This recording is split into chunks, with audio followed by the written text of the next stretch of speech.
Okay. I don't think I really need any more setup time. Not really like Final Fantasy where I have to log in and do all this other stuff. So, mostly just getting a drink and using the bathroom and stuff before I actually start playing stuff. Okay.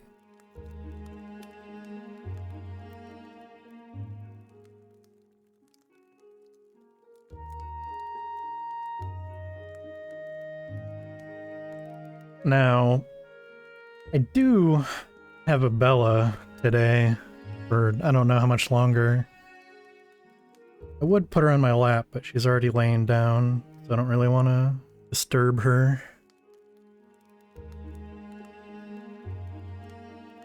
Besides, can't really have a cam on in this game. I really just don't know where to put it. That's honestly the reason I haven't used a face cam for this game. But okay, we can switch over.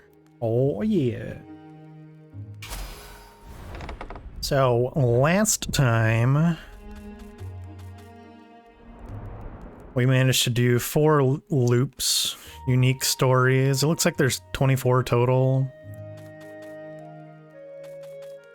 So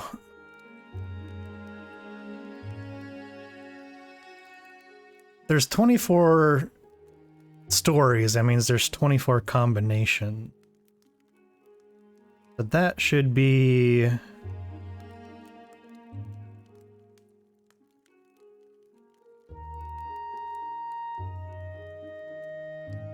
Can't remember how to do the math on that stuff.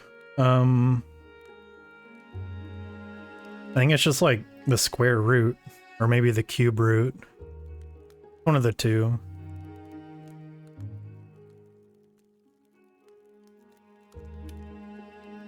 That's not that important. But we will see if we can get the true ending. But we're just gonna go for as many endings as possible. The game is pretty fun, so unless I just get horribly dragged down getting the last couple of stories, I'll probably try to unlock everything. The clouds parted over the Isles of Boreas. It was time to choose. The rebellion was in trouble. Ravens were scouting for the secret rebel base. They needed a game changer. Pieces of the Sky Ripper had surfaced.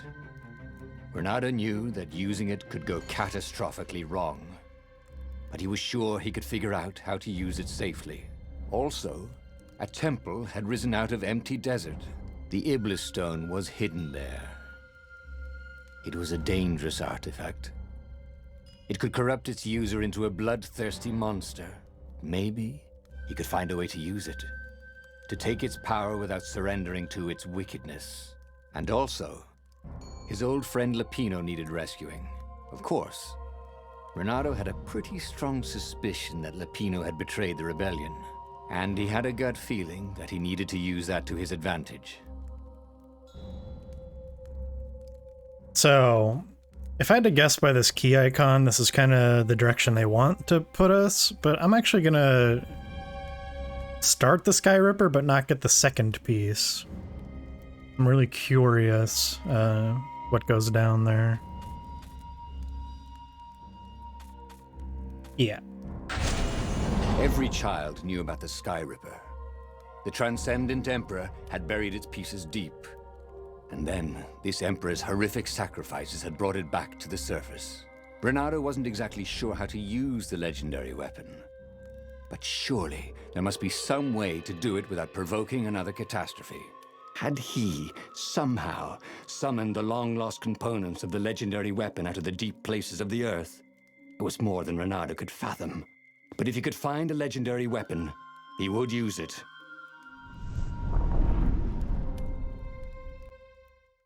As he set foot on the island, Renato couldn't help feeling a bit curious. Was Lapino still waiting to be rescued? No. He was probably drinking champagne with the ravens. Did ravens drink champagne? Did rabbits? Renato felt oddly thirsty, come to think of it. Why had he chosen the Sky Ripper? Ronaldo never made plans that required constant vigilance. He was a hero. He didn't think too much. He just went with his gut and hoped it all worked out. The Sky Ripper was a long shot. He'd have to devote himself to it. No side journeys, no rescuing old friends. That was against his nature. Could he stick with it?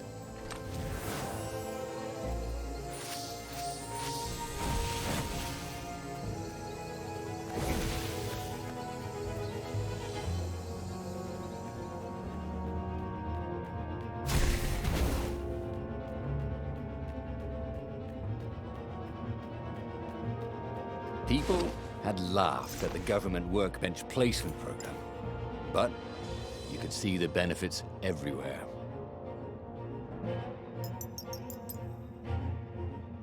More percent.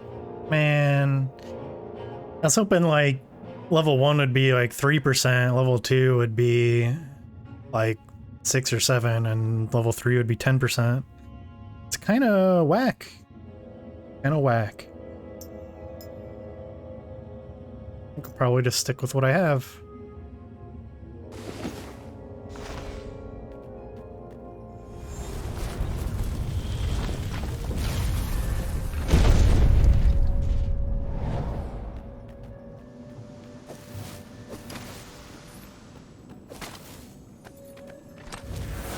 Renato had heard stories of a dungeon where chests were filled with potions and weapons.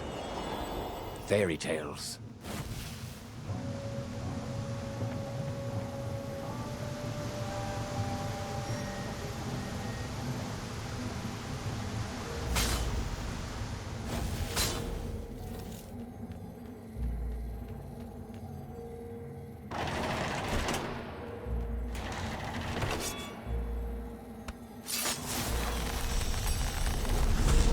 Or I could go that way, he thought.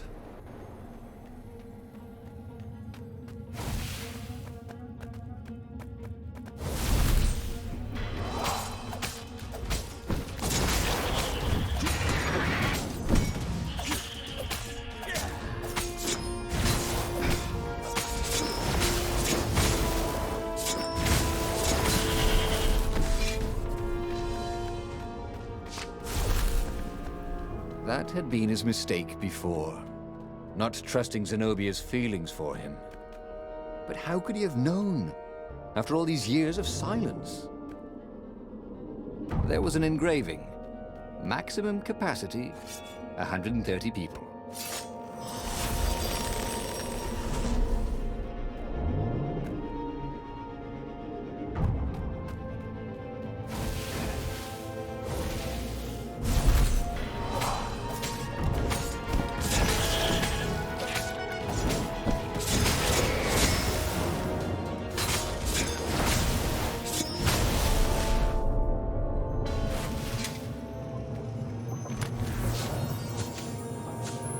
Magical jewel. Renato couldn't wait to find a workbench. Well, there we go. I think I only have one more level 3 gem to get at this point, so... now. Actually, wasn't there... treasure? No.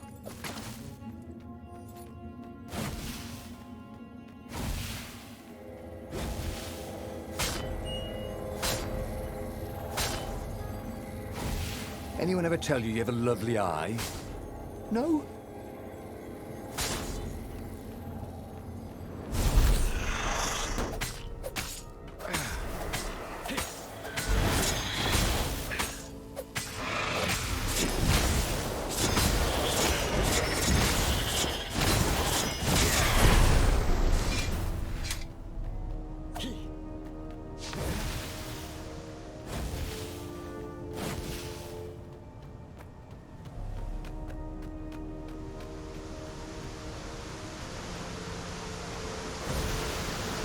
How could you convince a firewall you're its friend?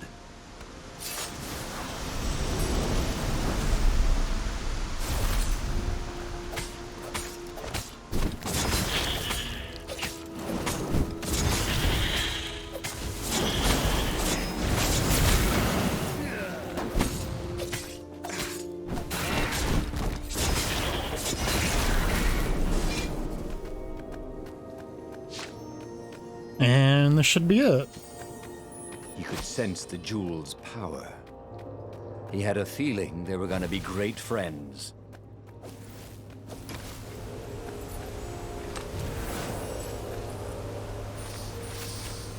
Now, I almost wouldn't even need to continue looting chests, but I do need a bunch of ore to upgrade the rest of my swords all the way. I need fire and ice still.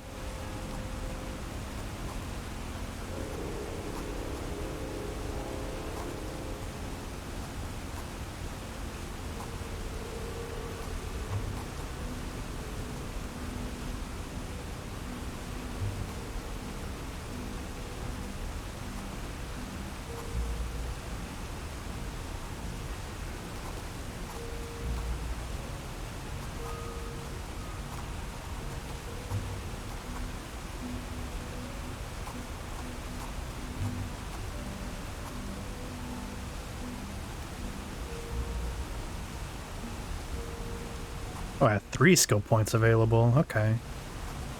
Well, in that case, let's do...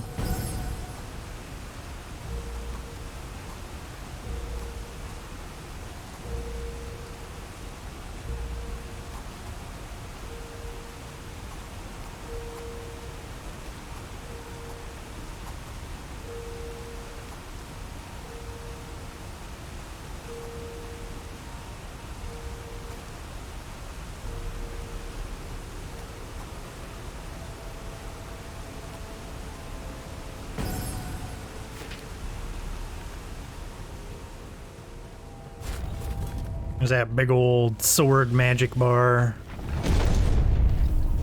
There it was. Alright. Skyripper's armature. The stuff that dreams are made of. Engineers' dreams, anyway. The device was intricate. No one alive had the skill to make a thing like it. How was it part of a weapon at all? He'd have to ask a scientist. But first, he'd get the second piece. Skyripper had a heart. A core that had come to rest on the next island. Well, there was another island he could reach.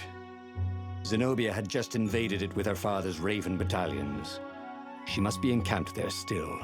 But fighting Zenobia now, that made no sense at all. He'd already sacrificed one friend to get this armature, was it? He didn't need to hurry to face her. She would find him. Alright. So we're not going to get the second part of the Skyripper. We're going to go see Zenobia. Renato asked himself why he changed course to confront Zenobia. He'd no idea. Sometimes he would just do things, and he could never figure out why he'd done them. Usually, they worked out. After all, he was a hero. He was a hero. He's like a hero. The truth is, though, he wanted to see her, wasn't it? Oh, yeah. It had been a dozen years since Swordfu School. He'd followed every rumor about her, every scrap of news. Not that he still loved her. Cringe. After all, she was his enemy. No, it was solely because, know your enemy. All right, maybe he should stop pretending. He knew exactly how she felt about him. But their love affair always ended with a tragic death. Unless, maybe he could find a way to dodge tragedy. Surely he could, couldn't he? Let's see. That's obviously the normal path. But we went this way last time, too. There's no return.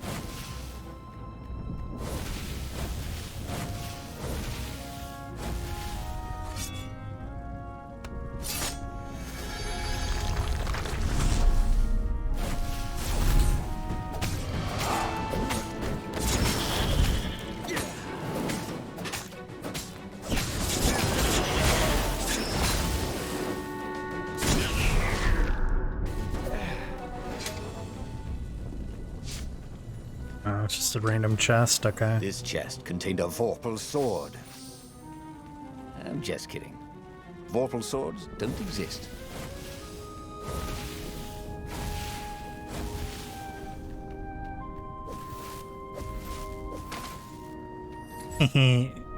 Vorpal blade, hee hee.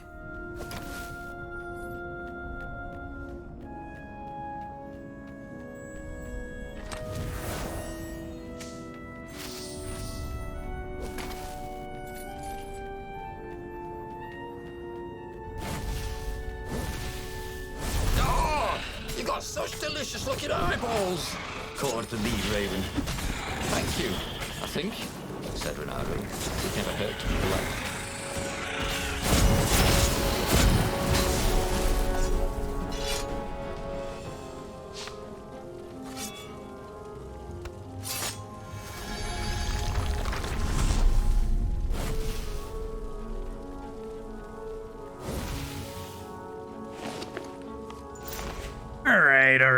Alright. Do energy on kill. And... I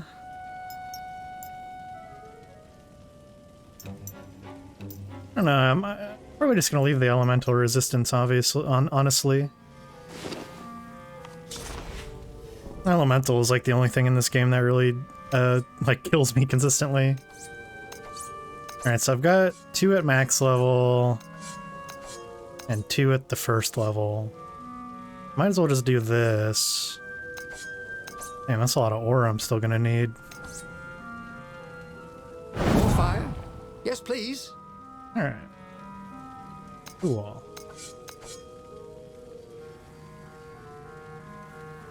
So really I just need 73, or 77 rather. Wait, no, that'd be 87. I can do math, I swear.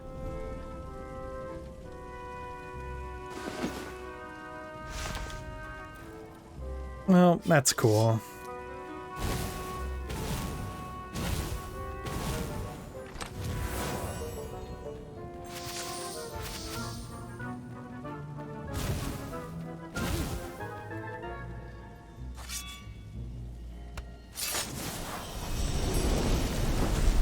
Had that door been opened before?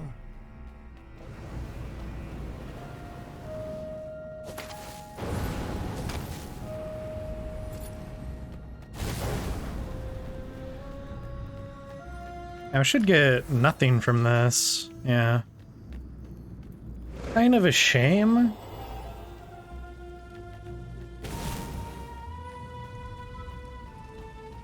Kind of feels like they should just give me a ton of ore. Worse with Zenobia than he'd done with the core, could he?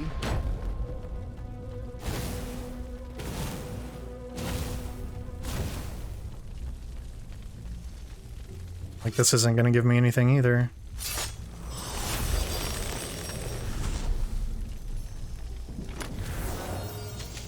Yep, just health and energy. Unreal Treasures achievement unlocked. I know you can't see that on stream, but apparently I just got that achievement.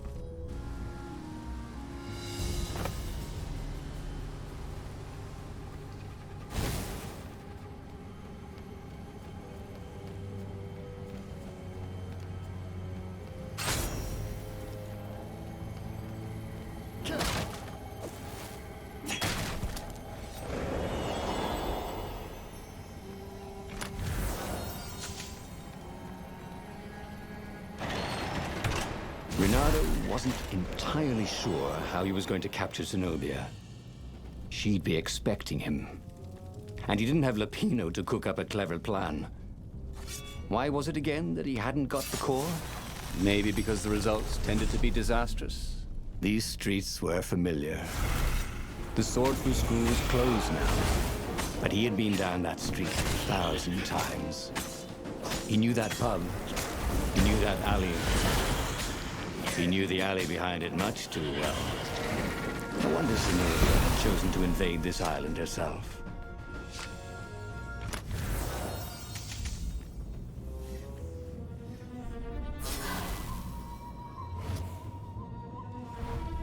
Should be the same message, yeah. Yeah.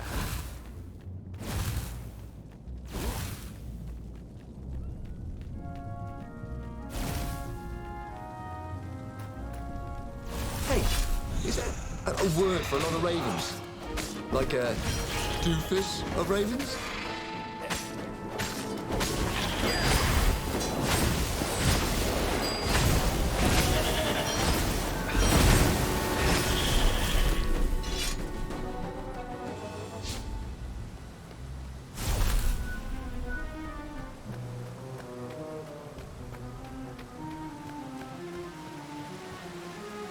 Reynardo slinked through Zenobia's ship, making no sound at all. Where were her guards? Finally, he reached her bedroom. She was curled up on her bed. Oh, he'd forgotten how beautiful she was. How sleek, how soft. He tapped her on the shoulder with his sword. She vanished. And he suddenly noticed he couldn't move except his mouth. In fact, soon he couldn't keep his mouth shut. He told Zenobia everything. Skyripper, the Iblistone, even where the secret rebel base was, until he was hoarse. It was some kind of truth spell. A talky truth spell. She called her father by Farspeaker Toad and filled His Majesty in. But why didn't he get the core? Croaked the Farspeaker in something like His Majesty's croak. Because I missed you, darling. Reynardo grinned. He doesn't even know why, frowned Zenobia. That makes no sense. It's a trap, shouted the Emperor. I'll meet you at the outpost, and I'll bring my interrogators. If Reynardo came face to face with the Emperor, maybe he could assassinate him. But maybe it would be smarter and safer to turn Zenobia against her father.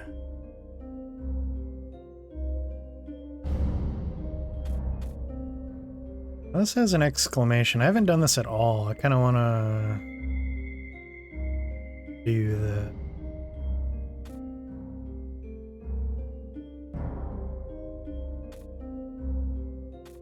Yeah, sure. You're lying, she said. Somehow you're lying. The spell hadn't worn off yet. He had to tell the truth. The trick was in making sure she wouldn't believe it. The core is perfectly safe, he said.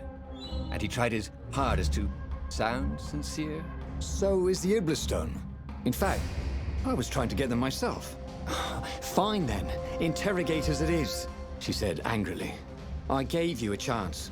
The Emperor's interrogators were not especially gentle, even by weasel standards. Fortunately, Zenobia had locked him in the guest quarters on her ship, and she'd forgotten it had a toilet that, like all skyship toilets, could be vented into the abyss. This was not the sort of slippery fox he wanted to be. But just as they were about to land, he threw the latch, wrinkled his nose, and leapt through the open latrine. Yucky.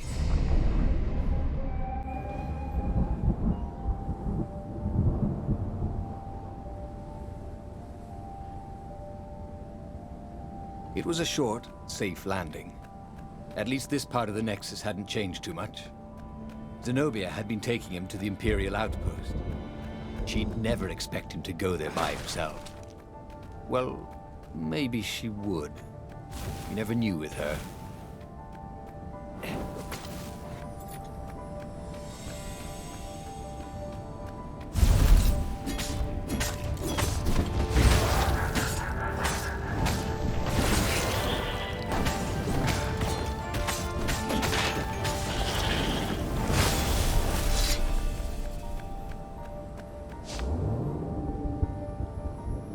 Oh, this really didn't have much in the way of safety features, did it?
Bernardo knew Zenobia, and Zenobia knew him.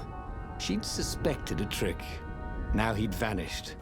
She would probably guess that was his plan all along. Perfect. Maybe she wouldn't use the Sky Ripper. At least not without taking it to the scientists at the observatory first. Meanwhile, the Emperor would be coming to the outpost personally. This could be good.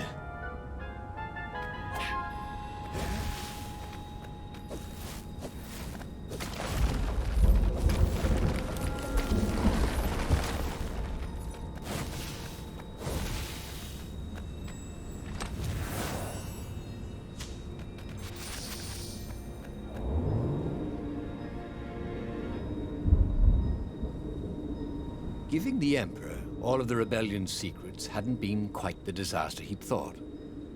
It had drawn the Emperor out of the safety of his fleet.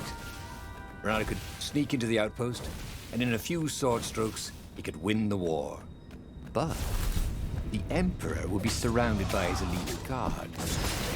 Bernardo wondered if there was anything he could say that would confuse the old toad even more. Use words instead of his sword?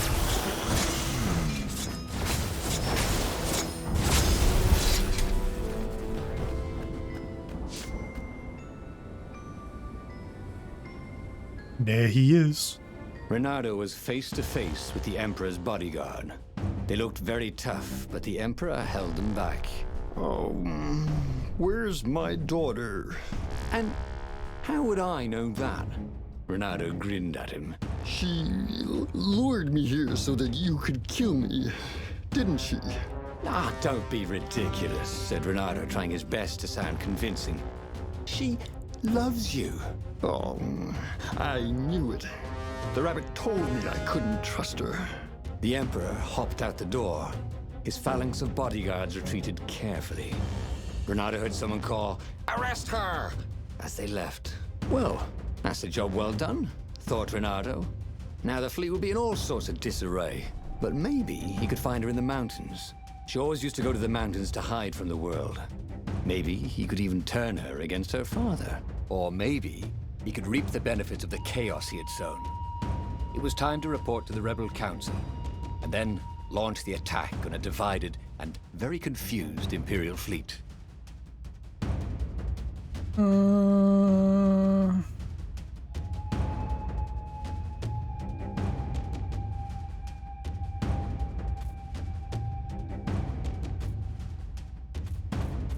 Oh, I've never really done this, the council one.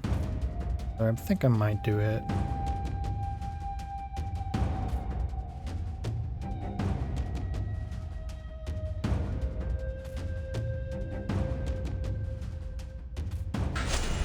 Bernardo was very proud of himself.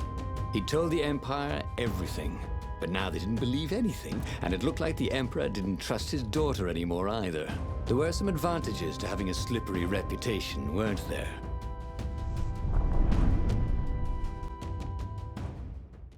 Bernardo wondered if he'd really fooled the Empire. He guessed he'd know soon enough.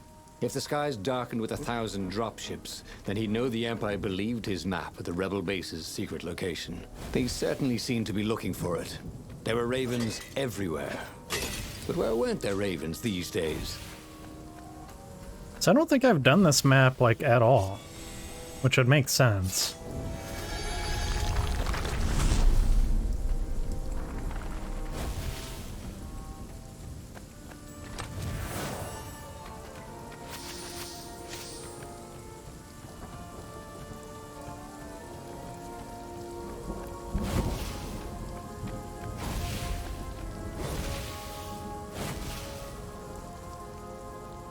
This was definitely better than pulling yourself up in a bucket.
The new pathway made Renato curious.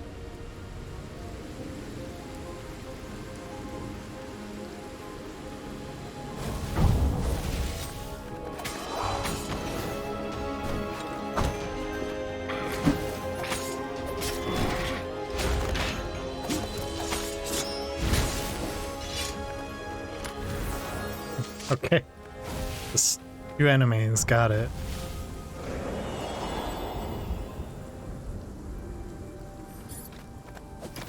Interesting.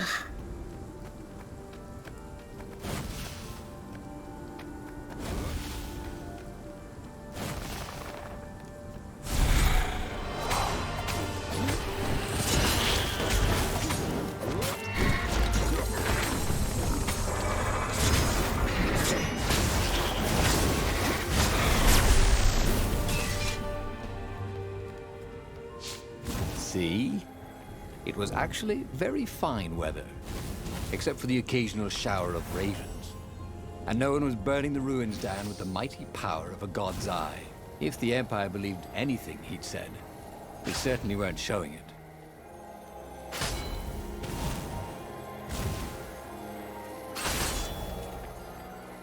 These things could really use a hand.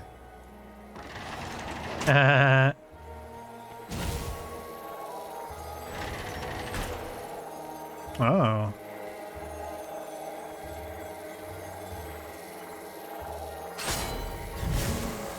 Ouchie. Those things like murder the shit out of you.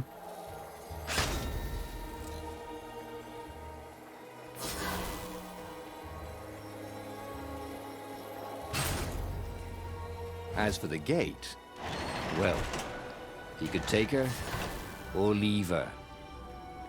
Sorry. It's best I could do. Kill me.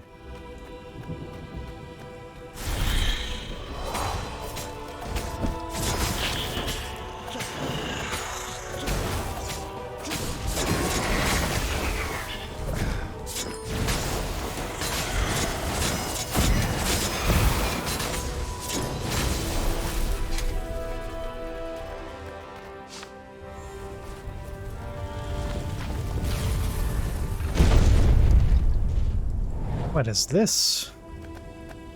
Let's check this first.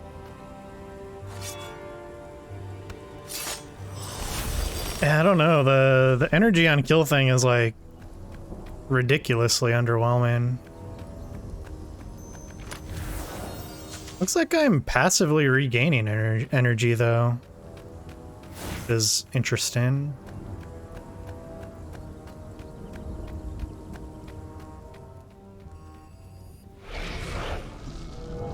Would honestly be kind of cool if that was just like a hidden perk of the energy drain. As he told his hilarious adventures to the Rebel Council, he began to realize they weren't laughing. Just staring at him with those big bug eyes. Zenobia let you escape? Asked the speaker. How do we know you're not a double agent? Then I wouldn't tell you about her at all. Because I'm a triple agent. Trying to sound like an idiot, so we don't realize how clever you are. Croaked the speaker. Oldest trick in the book. I promise you, I really am that much of an idiot. Renato was about to say when a half-dozen Imperial ships began to bomb the base. He's betrayed us! Croaked the toads, and Renato decided it would be good to be somewhere else. He boarded the Farfarer and got out of there. The wind ruffled Renato's fur the wrong way. So, the rebels thought he was lying too? Because a half-dozen lousy dropships that probably just tripped over the rebel base? Okay, technically, he had betrayed its location, but not willingly. And he'd made up for it, hadn't he? Then, something exploded. A cannon shot. The Farfarer plunged out of the clouds. The rebels had hit his ship. As the Farfarer plummeted towards the abyss, he launched himself into the sails of an Imperial ship.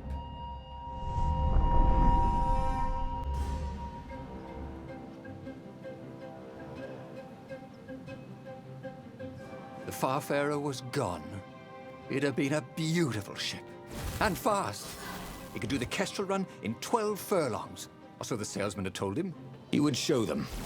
He would be the hero of the final battle. they'd know whose side he was on then. That's what it meant to be a hero. To go on fighting, even when both sides were trying to kill you. Whee!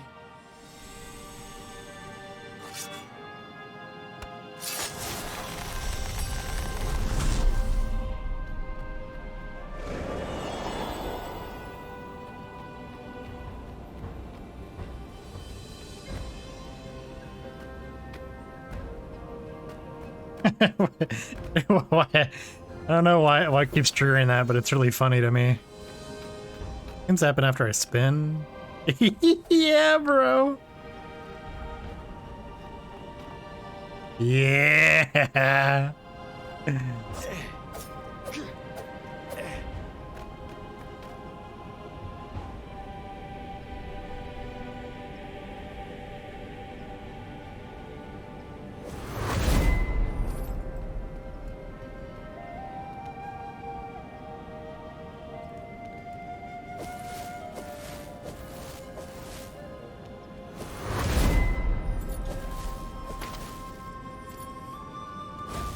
Part is so weird, just like nothing happens at all. You're just... See? Rebels were fighting ravens everywhere, and not a super weapon in sight. No one was summoning giant murder birds out of the clouds. There were no locusts, no rain of fire. Something blew up nearby, and Bernardo decided it was not time to stop and ponder. Just as well. He liked acting much better than pondering.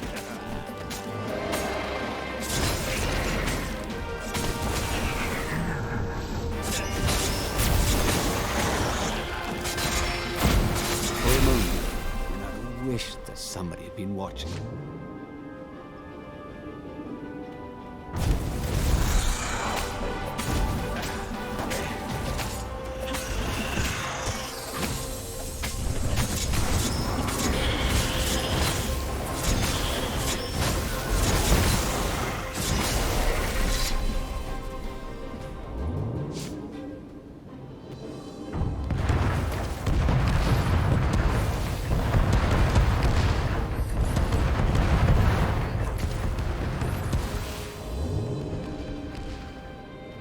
There was an inscription on the platform.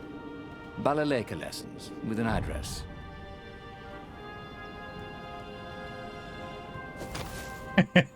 I like really like doing this like stupid thing now.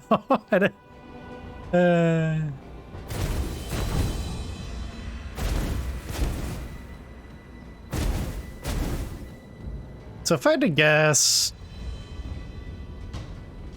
it's probably going to be a similar ending to that other one where she went all evil.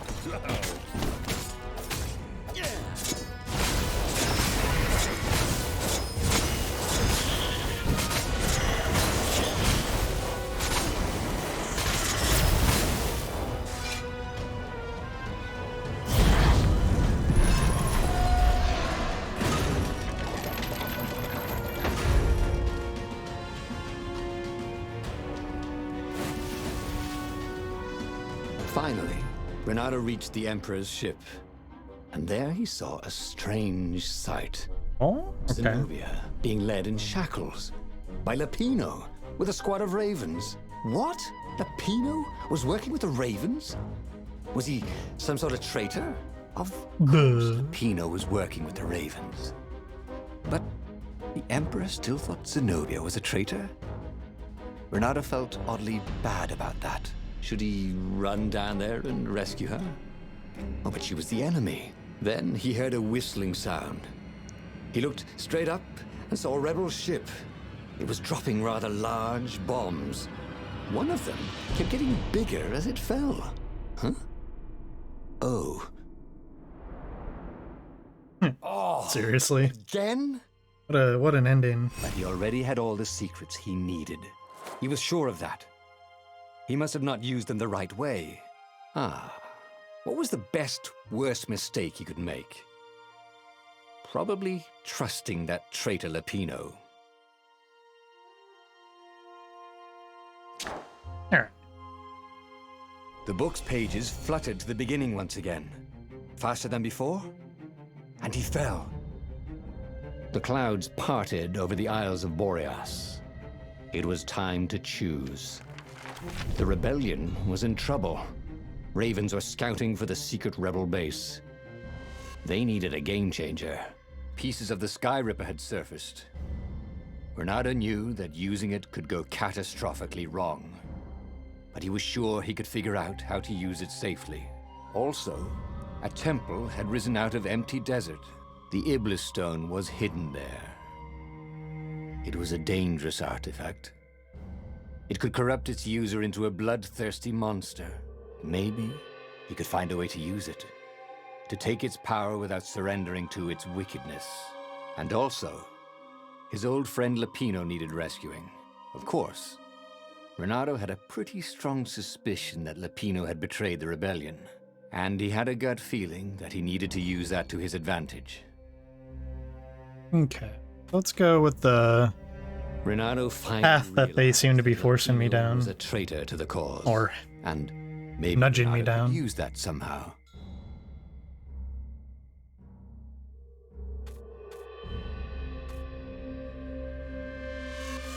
Ah, interesting. So now I have some completely different options. Okay. Renato couldn't quite put his paw on when he'd realized Lapino was working for the Empire.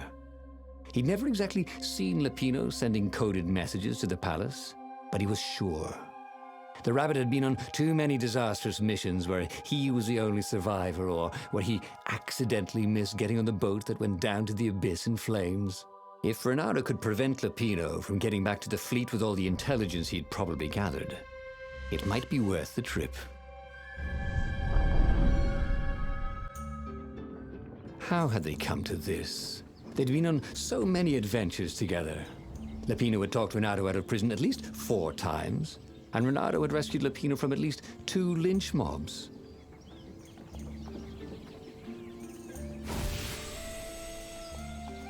Hey, you guys interested in real estate? Because you're about to buy the farm. Ah.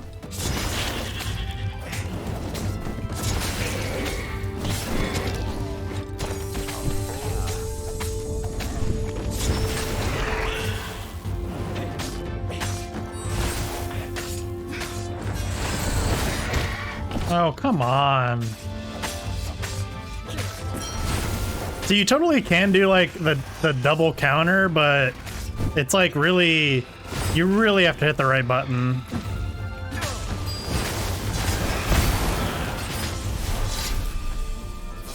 But he'd always felt that the rabbit resented him. Lapino was hilarious because he was so down on himself and everyone else. But behind the laughs, he wasn't a happy camper. Was this payback? Or did the Empire have his little white tail in a vice?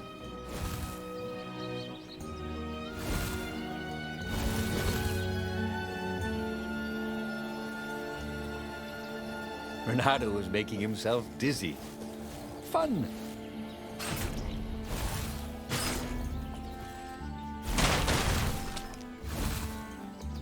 I have a feeling that there's treasure around here. My treasure sense is tingling. Explode that bench for no reason. Fuck you, bench.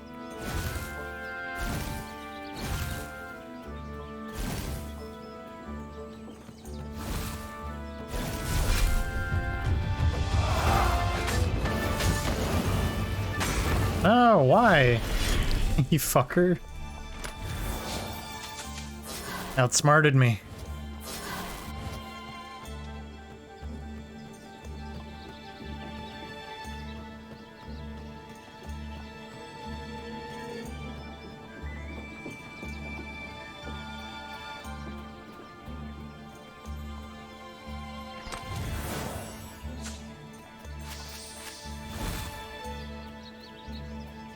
Okay. Now this part of the level I haven't actually explored at all until now. It was like barricaded off. But I think because I did this like this different option.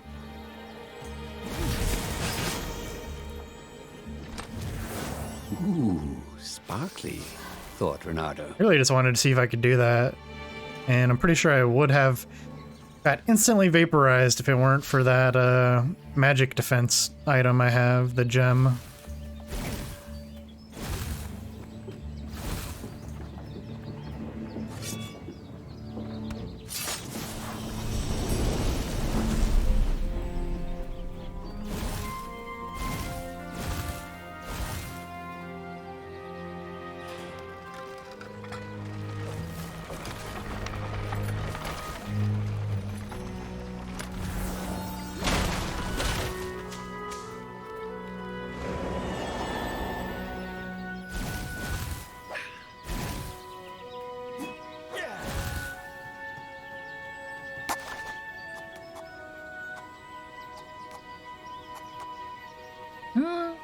Pretty close to getting another skill point.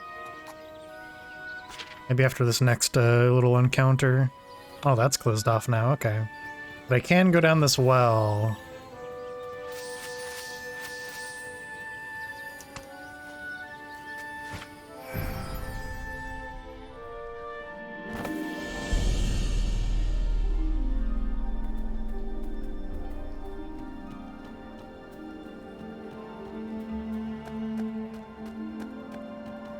Now, I kind of wish there was like a respec ability. It would be nice to try out other things without having to grind a ton of levels.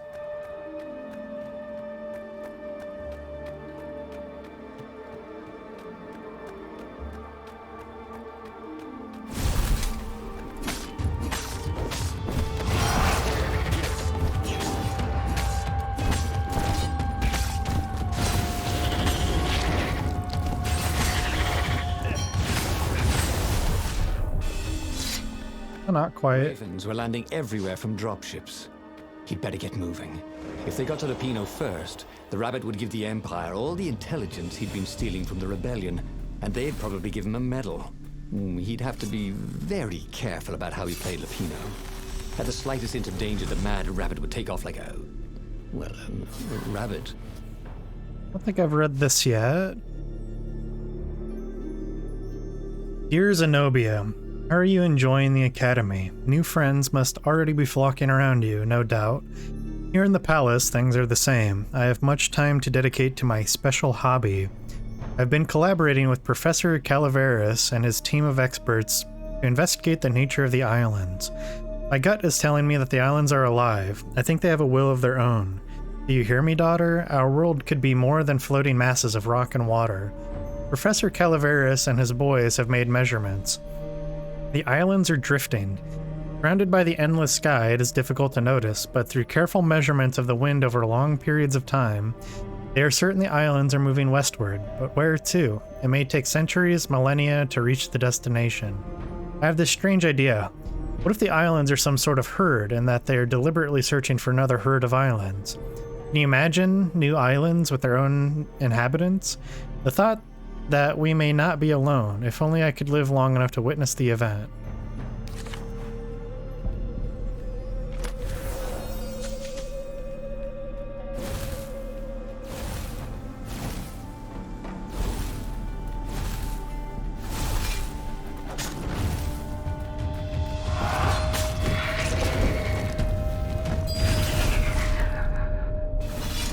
Renato felt new powers ready to blossom within him, or something.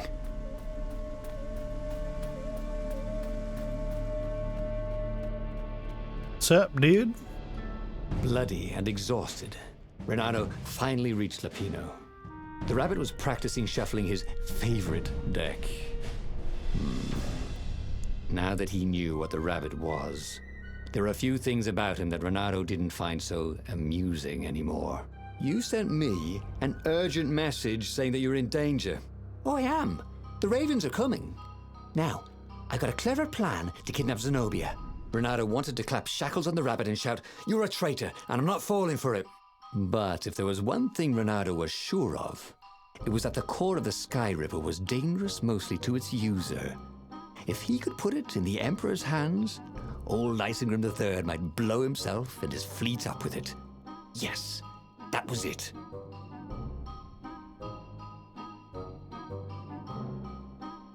Mm.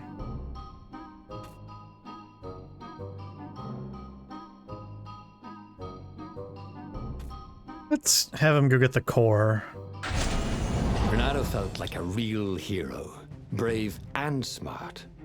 He told the rabbit all about the Sky Ripper's God's Eye core. I'll go get the core while you attack Zenobia. He told the rabbit. But wait, I've an even better idea. I'll get the core and you attack Zenobia, Said the rabbit. Right, yeah, that is better. Agreed Renato. Perfect. The traitor would make sure the Emperor got the core. Now Renato just needed the Emperor to use the core. If he could only get something that the Emperor wanted very badly. Zenobia. He could save her and bait the Emperor at the same time.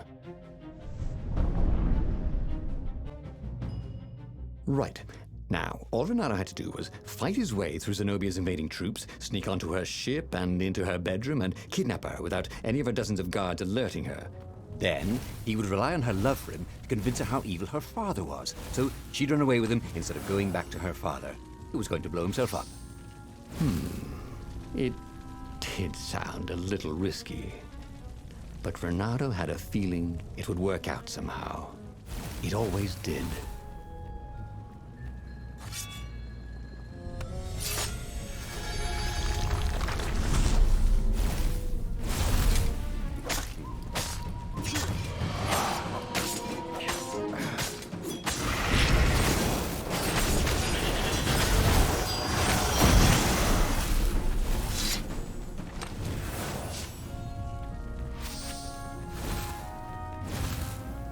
$17 more, or then I don't have to worry about treasure chests again. Now, what would be nice is if you could use ore to like respec or something to that effect, and also if you could use the elemental upgrade stuff like the fire cubes and everything, if you could turn those into just regular ore, like a lot of regular ore. Because, yeah, I kind of... This was way better than being able to shrink down to the size of an ant. So What's that all about anyway? let's think about it. So 2, 4, 6, 8, 10, 12, 13, 14, 16, 18, 21, 22. I would have to get 22 more levels, and I've only gotten 20.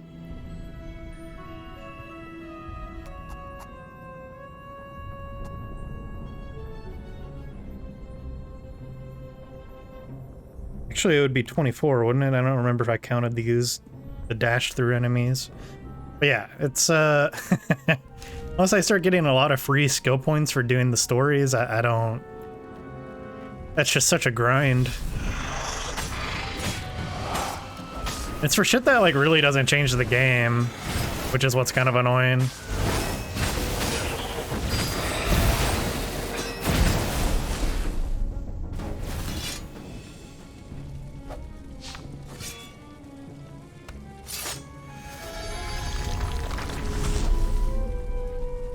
I also feel like they could have done more with the different weapons, because, like, I don't know, the fire sword has, like, the AoE that, like, ignites enemies, but I would rather it, like, each of the weapons has, like, passive abilities, like, say the fire sword, when you dash through somebody, it lights them on fire, but also all of your dashes, like, cost energy now, like, a little bit or something. I don't know, just stuff like that, or like, I don't know, the Shadow Blade thing could like, you could like mark an enemy with it, and then when you kill them, you get like a buff to your speed and attack and everything for like X amount of seconds. This kind of firewall. You had to warm it up to you. The strength of this game is definitely like the choose your own adventure storytelling aspect, but the gameplay is quite good. It's just kind of a little shallow.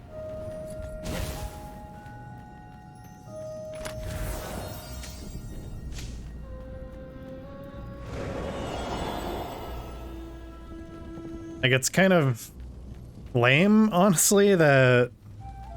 Hold up.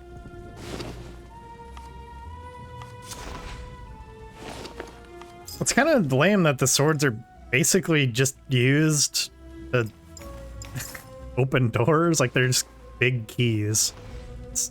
We're Kingdom Hearts now. That's basically what it is.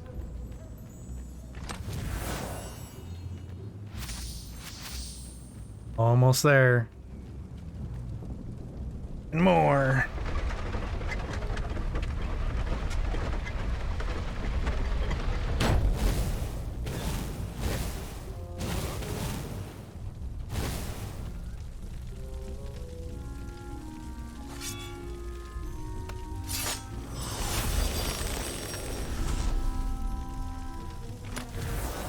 This chest was filled with reprints of the entire Sandman series. Reprints? God, what was the point of collecting those? Ooh, and there was something else.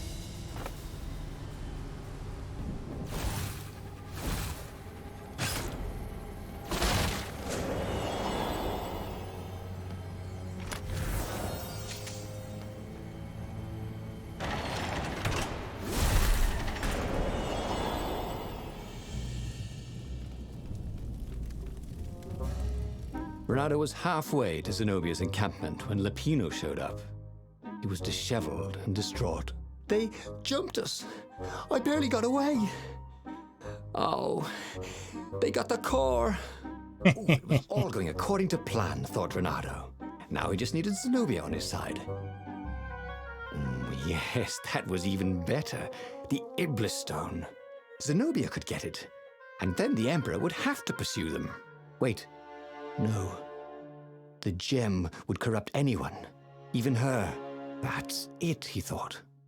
Even Lapino. Even though Lapino was already a traitor. It would turn him against his secret master, the Emperor. He would try to make himself Emperor. And the Emperor would have to defend himself with the core. Boom. He was a super genius.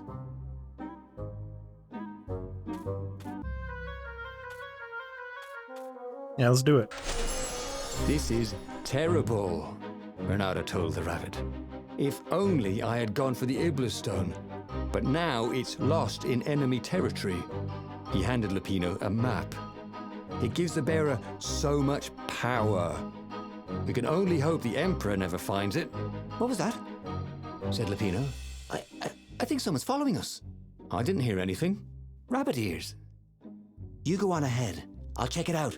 And with that, Lapino hopped off with the map. Unlimited power.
Renato slinked through Zenobia's ship, making no sound at all.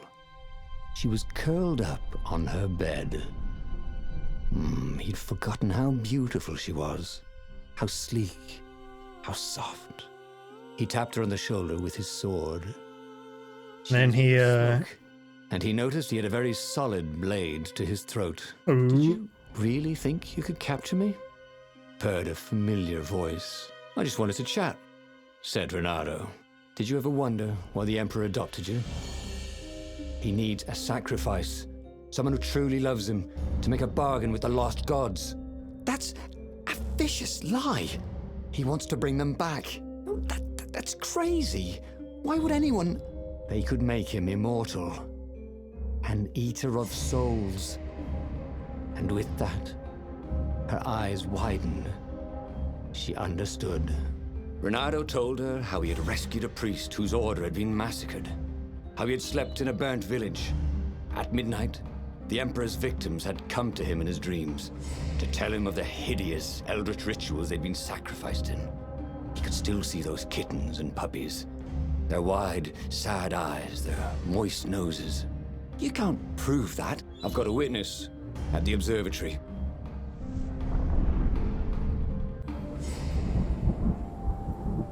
Can I get a witness? He couldn't tell her, not yet, why he was really here. He didn't want her to be anywhere near the fleet when her father blew himself and Lupino up. So he told her about how the Emperor's obscene rituals had raised ancient artifacts out of the land. How he'd followed the appalling trail of the hideous horrors His Majesty had perpetrated for the sake of his own immortality. Any of this ring a bell? He said. He told me it was all lies. You've always known when I was lying. I always hated that about you, said Renato. The rebellion had started after atrocities that the Empire hushed up. Renato had rescued a priest whose order had been massacred for one book. He had slept in a burnt village. Dead kittens and puppies had come to tell him what the Emperor had done to them. Sad.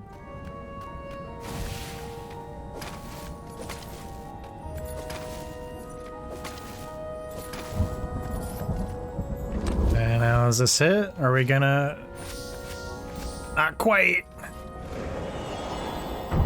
Not quite. Almost. Probably like one more chest. Unless I got really screwed over.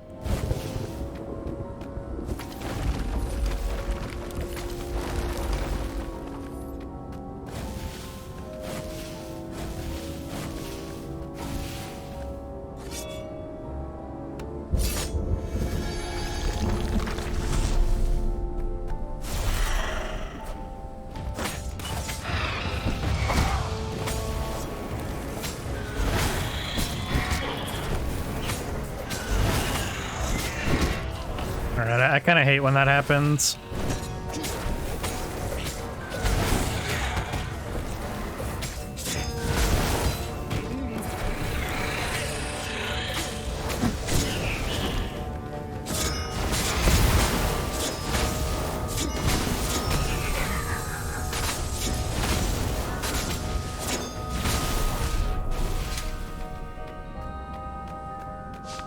So when you grab somebody and you're like facing another enemy, they can still like hit you through that enemy. If my father started practicing black magic. Why? Would you join in? No, I'd destroy his books and I'd... Oh, God. Okay, you're not completely wrong. They've resurrected one of his victims. Well, look, I mean, look, it's not exactly alive, but it can talk. A true witness, she said.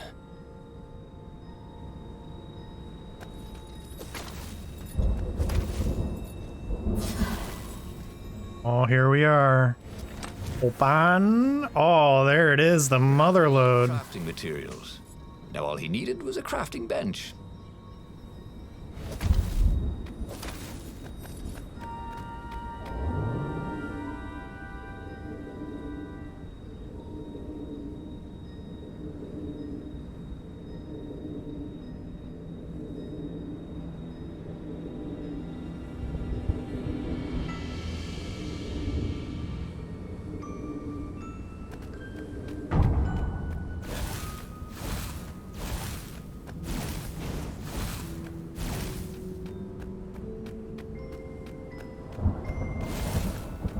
And here we are. Boom. Wow. The sword felt even colder.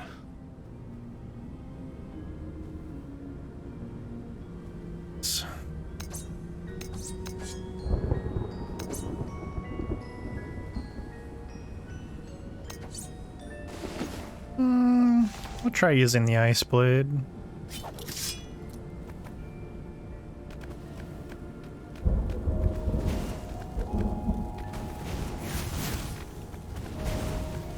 How to get over there, though? Renato wondered if it wasn't cheaper to build bridges and stairs.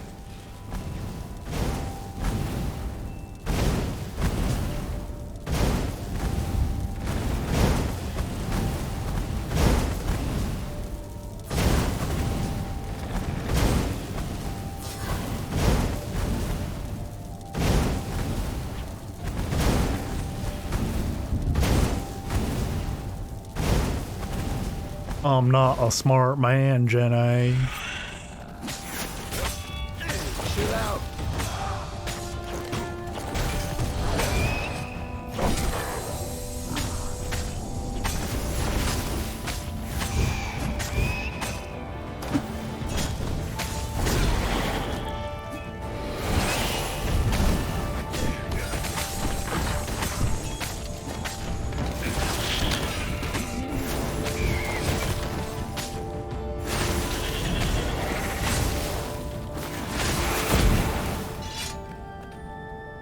Ice Sword might actually be very useful against those caster enemies, because it actually just kind of freezes them, like it says. All right, I think our days of opening chests are unfortunately over.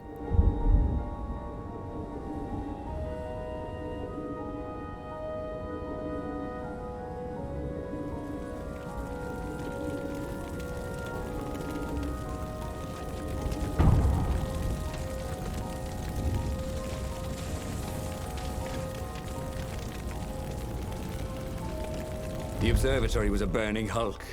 Dead scientists and black feathers everywhere. The Ravens had taken special care to burn the reanimated witness to cinders. Zenobia stared at the carnage. He didn't want me to hear the witness, did he? I guess not. What's your plan? She asked.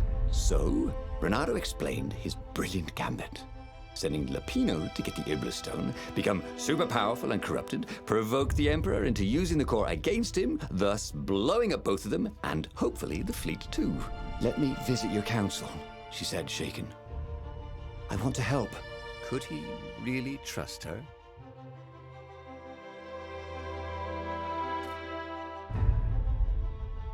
Yeah, I trust her. He'd done it. He'd made Zenobia see how evil her father really was. He wished she didn't feel this urge to join in the rebellion. After all, he'd taken care of the Emperor, right? Yeah, but she'd always been conscientious like that. She told him she had to go somewhere first. So Renato gave her the location of the secret base, and they agreed to meet in the ruins. He had a very good feeling about this.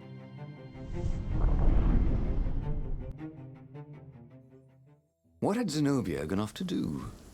What was more important than meeting the rebel council? Had he made a mistake, sending her to the ruins? No.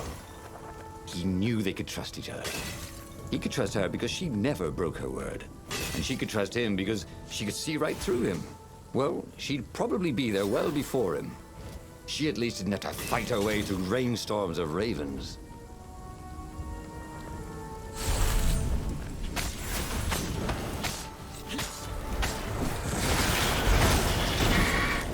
Oh yeah. Super useful. He missed her. Not Zenobia. Hypatia, the kid's mother. Renato had never thought he'd date a librarian. He'd always figured himself for the barmaid type. But then, he'd never figured the library of Ubar would have comic books, or that Hypatia would know anything about them. He missed her.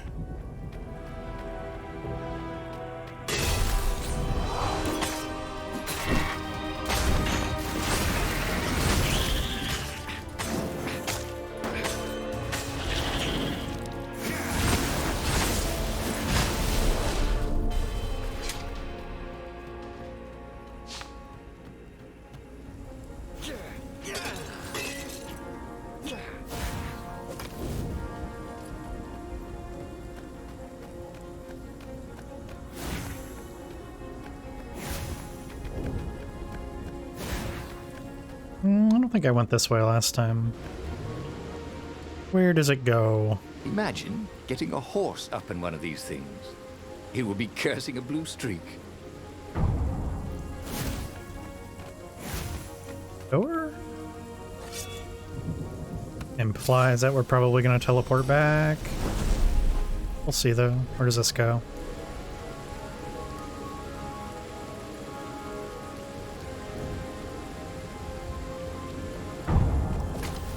Yep.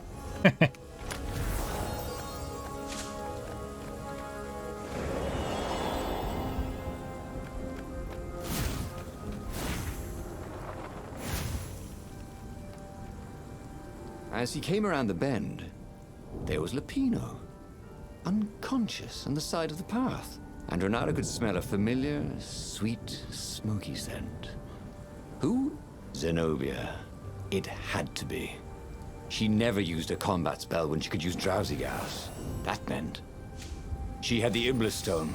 What would it do to her? No. She hated her father now. She'd kill him for sure. The council wouldn't mind if she killed the Emperor, but murdering her father would destroy her. He had to get to whatever ledge she was on and talk her down from it.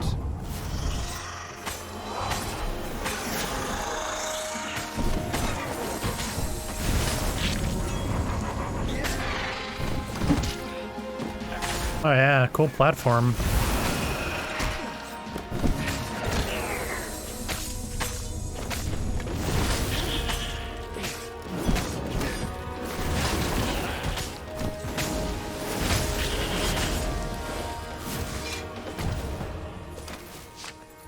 Alright, what's this say?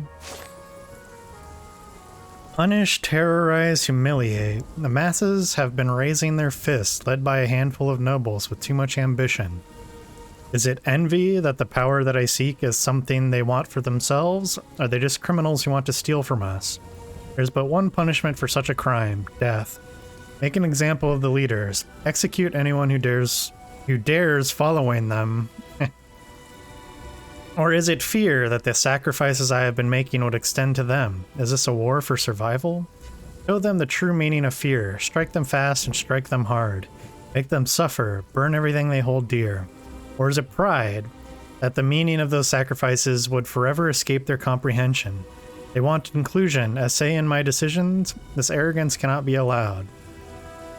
Take those who surrender to the salt mine. Let their lungs fill with corrosive dust. Let them betray one another for scraps of food. Let their children watch as they fall into savagery. End the rebellion without mercy.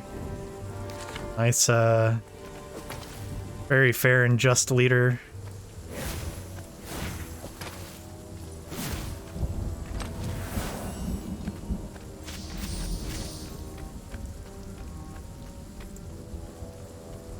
So I'm going to be a little annoyed if I get the bad ending again, because that means I'm going to have to go through basically the entire thing just to make one different choice.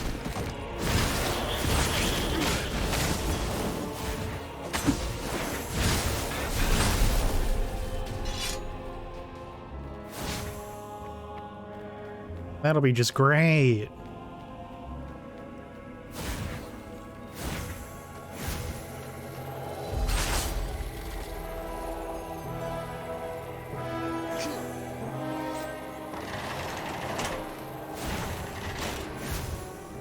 Long stairs.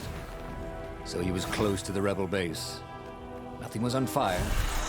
So far, so good.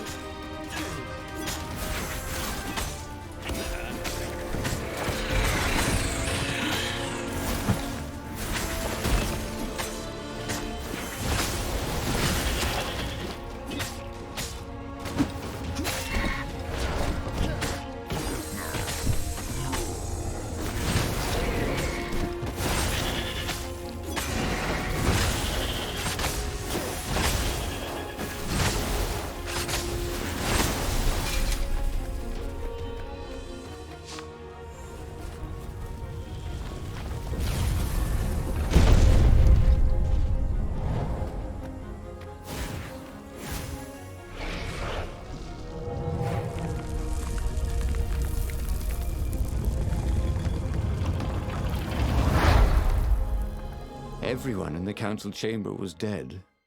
Zenobia stood shivering in the courtyard, drenched in blood. Why?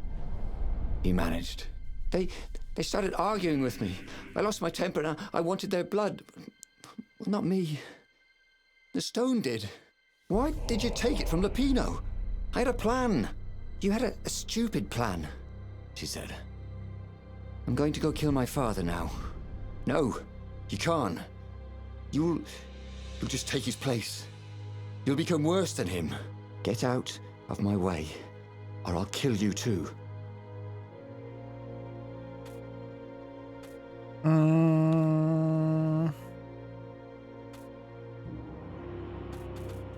Yeah, let's do it. You won't kill me, he said. And I won't let you kill the Emperor. Enraged, she raised the sword. You hate him too? He could sense the Iblis stone, yearning for his death. But she didn't strike. If you kill him, it'll destroy you. I know you. Shut up! She shouted, her sword trembling. I won't lose you again. Not for anything.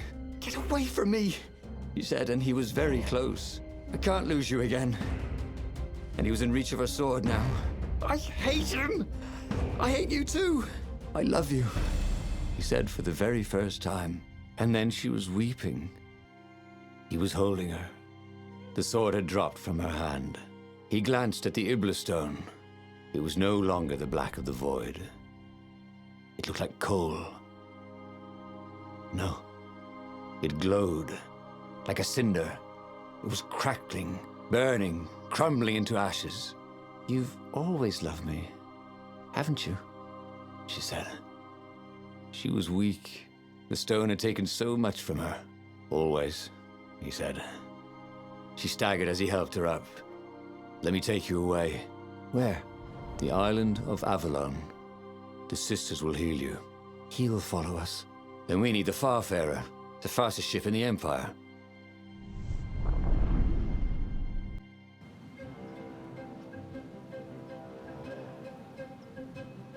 The Empire had seized his ship. They'd have to take it back.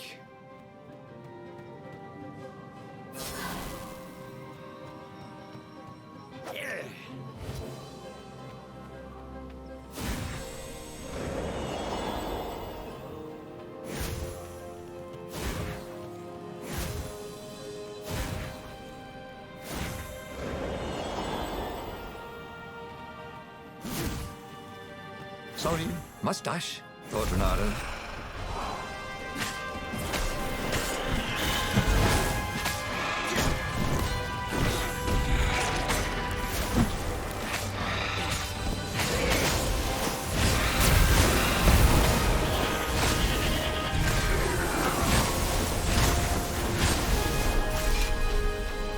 Zenobia was in no shape to fight, but he never fought so well.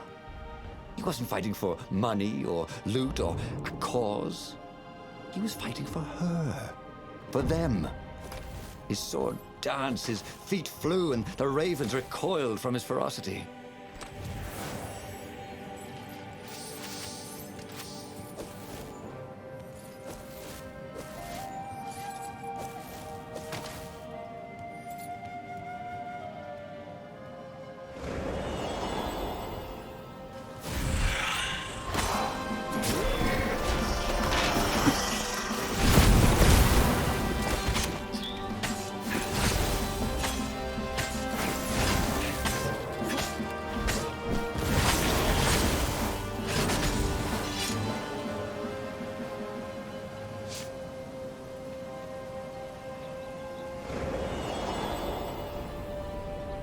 Suppose I could have at least gotten the chest just to get the free health and everything, but that's okay.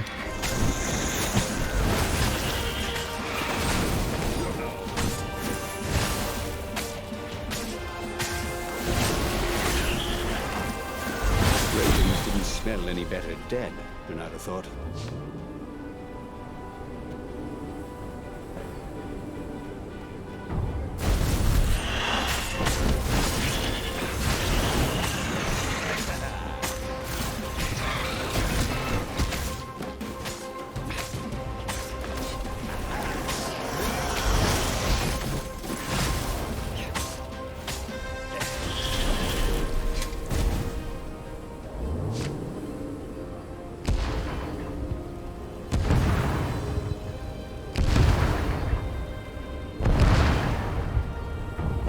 there it was, his beautiful skycraft, the Farfarer.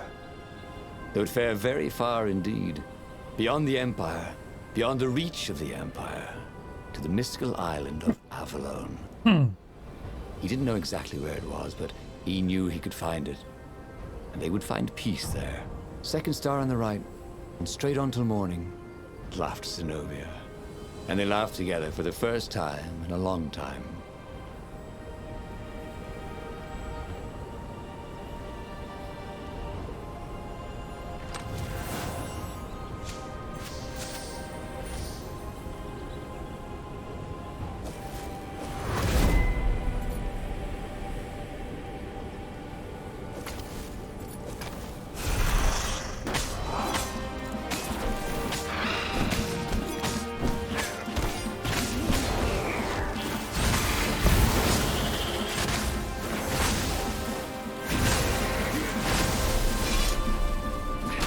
Granada had been the terror of the sandcastles when he was 2.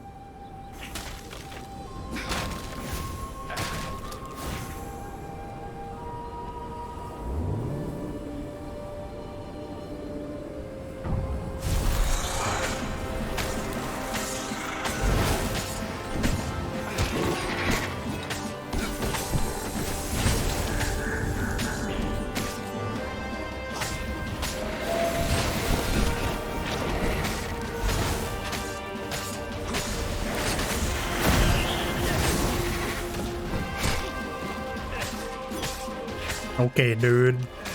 Okay, dude.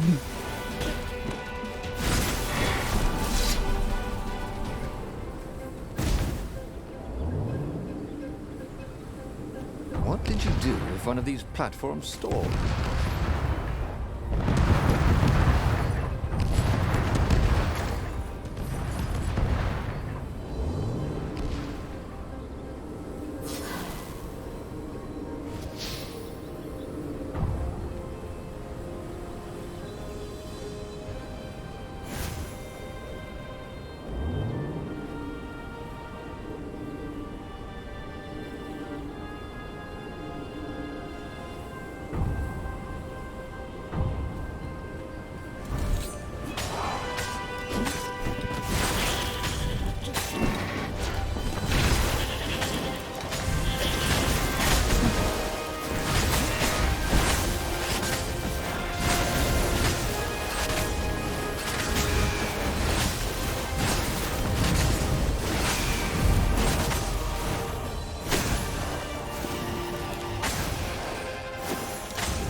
Are you...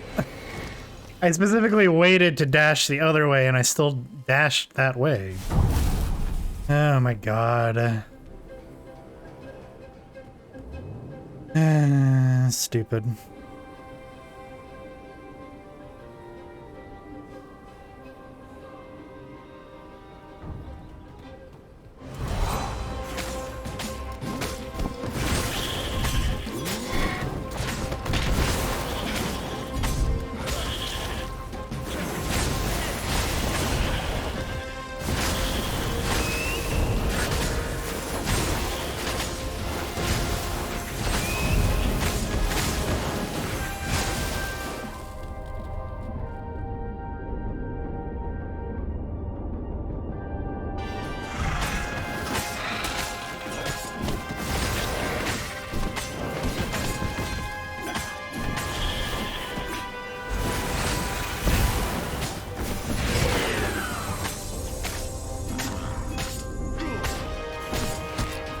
Bruh.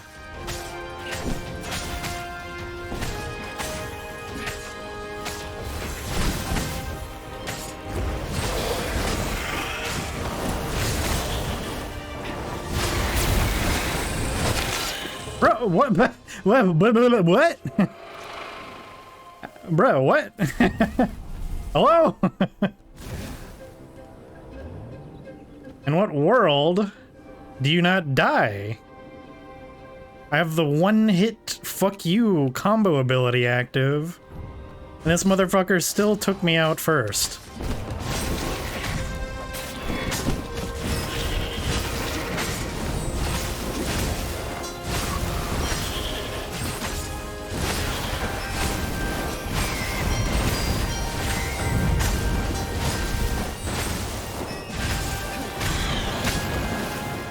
motherfucker. Hate those guys.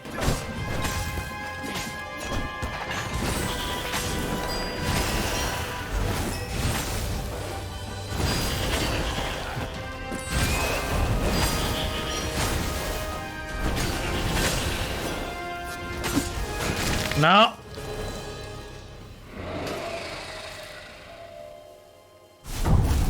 This is so annoying. Why do these checkpoints start you at half health and energy? Like, bro. It's not really a checkpoint if you're giving me different shit, is it? Wow, this fight is really drawn out and stupid. Because they just spawn a million of the blowy up boys.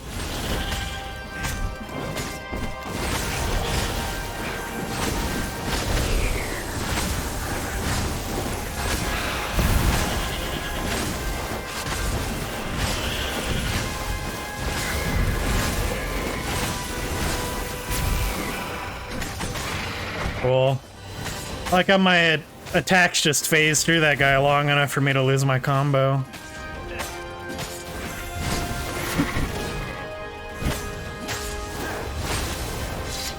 Finally, cool.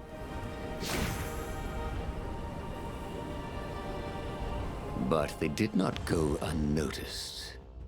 Scout ships lifted off, and the long lance of the Imperial flagship. Renato turned downwind to gain speed. The Raven ships could pursue, but they couldn't close. The Far Speaker croaked, "You return her and live!" "Go sacrifice yourself," yelled Renato. "Then you won't have her either."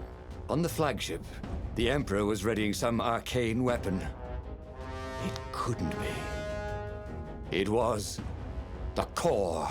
A devastating beam lanced out of the flagship. Renato zigzagged wildly to keep the Farfare out of it. Now the Raven scout ships were closing the distance, and the beam was getting closer too. Then came a blinding flash, and the air was searingly hot all around him. There was a thunderous, deafening roar. He could smell burnt oak and burnt feathers and burnt flesh. But when he could hear and see again, they were alive and unhurt, and they were alone in the sky. Zenobia embraced him. They had done it. Through luck and through love, they had won the war. "Avalon, here we come," he said as he held her arms wide in the prow of the boat and let her feel its speed. "Maybe the real Avalon is wherever we're together," she said. Oh my god. After a bit of an argument, Renato and Zenobia went to one of the two Avalons. The one shrouded in mists, or the one in their hearts. But which one they went to, I'll never tell. He'd done it. He'd forged his own destiny. Well, he hadn't actually done it, but he knew what he would do. Renato smiled at the book. He practically wanted to kiss it. The kid's sacrifice hadn't been in vain. He'd saved the book and saved the world. Renato owed him and his mother so much. Renato lowered the mainsail and let the Farfarer shoot forward in the breeze. Second star to the right, and straight on till morning. This time, he would win.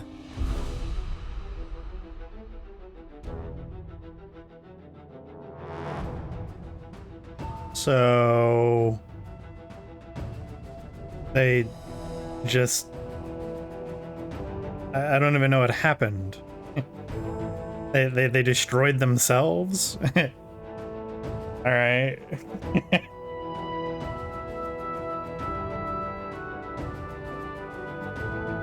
They managed to kill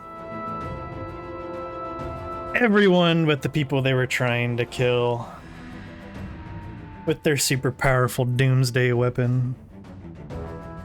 It's just great. Just wow.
Iblis Stone and Sky Ripper always active. That is pretty powerful. Like, very powerful. The fuck? Yeah, I think we could probably like play a few more paths. If I'm being honest, I'm not super keen on unlocking all of them. That isn't it's gonna be like busy work. Parted over the Isles of Boreas. It was time to choose. The rebellion was in trouble. Ravens were scouting for the secret rebel base. They needed a game changer. Pieces of the Sky Ripper had surfaced. Renato knew that using it could go catastrophically wrong, but he was sure he could figure out how to use it safely. Also, a temple had risen out of empty desert. The Iblis Stone was hidden there. It was a dangerous artifact. It could corrupt its user into a bloodthirsty monster. Maybe he could find a way to use it, to take its power without surrendering to its wickedness. And also, his old friend Lapino needed rescuing. Of course, Renato had a pretty strong suspicion that Lapino had betrayed the rebellion, and he had a gut feeling that he needed to use that to his advantage. Okay. Renato finally realized that Lapino was a traitor to the cause. And maybe Renato could use that somehow.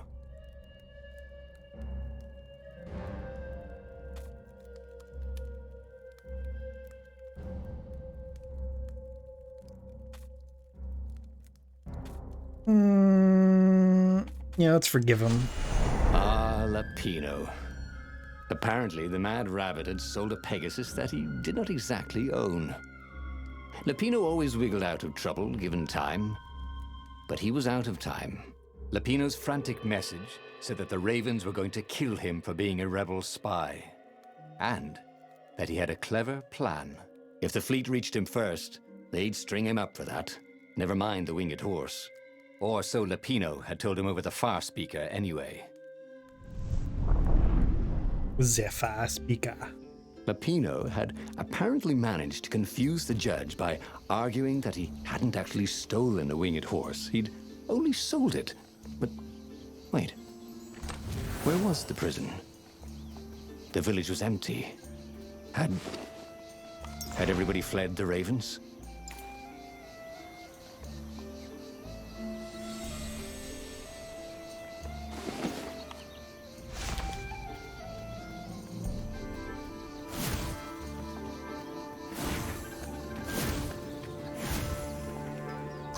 Shall we dance? Could the lead raven?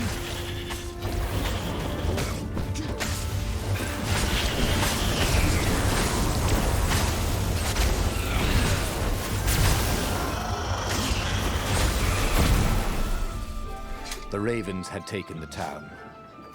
Renato had seen villages emptied like this. All the people taken away to be sacrificed in the Emperor's secret rituals. Renato hoped the people were just hiding.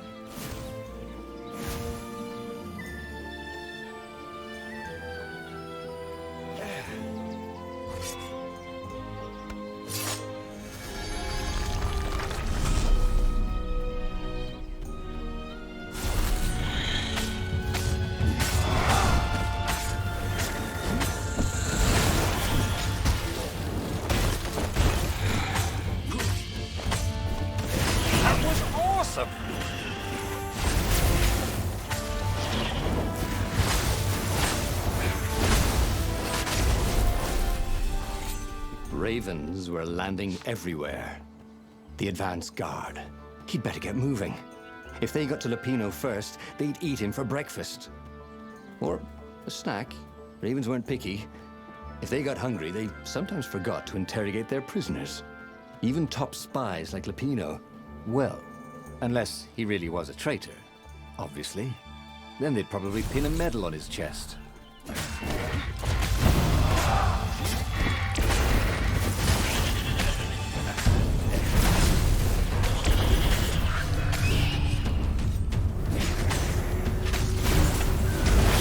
Dodge, motherfucker. Why I'm hitting the dash button. Bring more birds!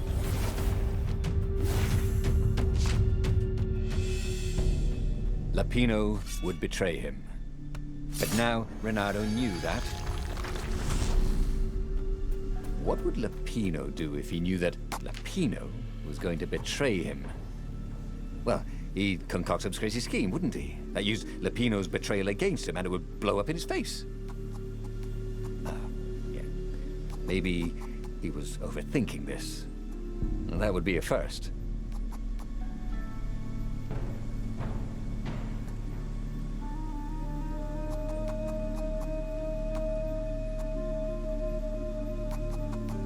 Cool. Wish I could do that.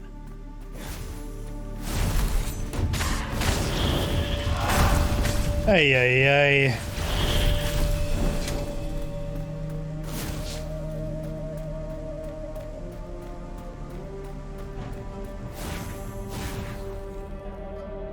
Dirty and bloody, Renato finally reached Lapino. The rabbit was practicing his shuffle. Renato recognized the cards. It was Lapino's favorite deck. Oh, I thought you were in danger. I am. The ravens are coming. Oh, the prison thing. Right, yeah, we see this guard owed me 53 ducats, so we made a deal. They're very reasonable people, actually, for weasels. Now, I got a brilliant plan to kidnap Zenobia. We capture Zenobia, we find out what she knows, and that's the whole war right there. Easy peasy, lemon squeezy. Capture the Emperor's greatest general, who happened to also be a deadly sorcerer, and, oh, his only daughter? That would be worth it. And it would be nice to see her. He'd always had a soft spot for her. And he felt sure she had one for him. On the other hand, he could still get to the core of the Sky Ripper, even if he couldn't get the whole thing. It must have great power. Yeah. Sky Ripper, the transcendent emperor, had wrapped an armature around the eye of a god. Bernardo had already let that armature slip away to save Lapino's life. But even its core, the eye torn from a god, surely they could fashion a great weapon from that. The core of the Sky Ripper? Lapino's excited. That's an actual thing that we could just go and get. You've been busy. He sure had. Renato told him all the things he'd been up to. Soon they got to talking about old times, about wages they'd won and lost, and scrapes they'd barely got out of. It was good to be back with his friend. True, the core was capable of terrible, uncontrollable destruction. But this time, he was sure it would work great. It's beautiful here, thought Renato. It was nice to be back with his old war buddy. All right. Lapino was a traitor. But still, he was good company. I'll just have a dash, thought Renato.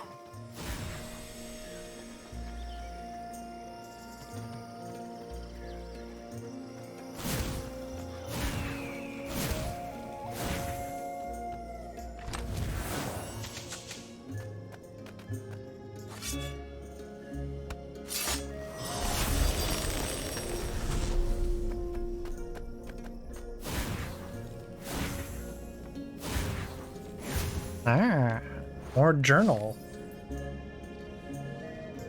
Dear Zenobia, the director of the Academy has told me how much he was impressed by your academic performance and leadership. Somehow I doubt this was a session of bootlicking. I have seen plenty of those. That old toad is sincere. I am proud of you, my daughter. You will make a fine empress one day. On my end, great news. Professor Calaveras has been studying the Nexus, and he has made a bold observation. That toad is a true genius.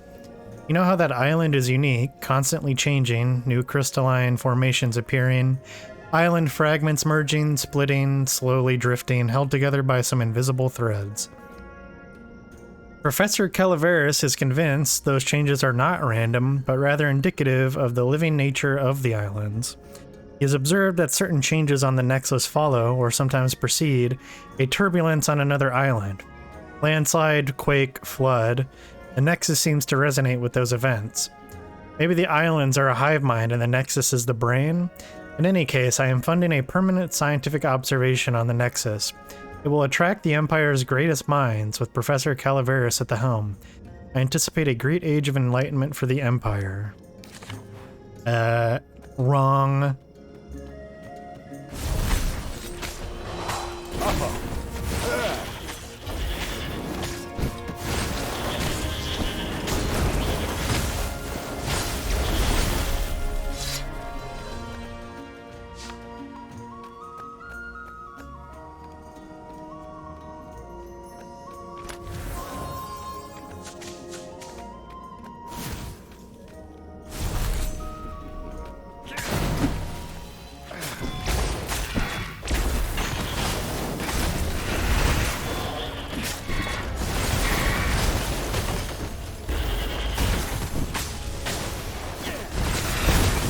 Frosty!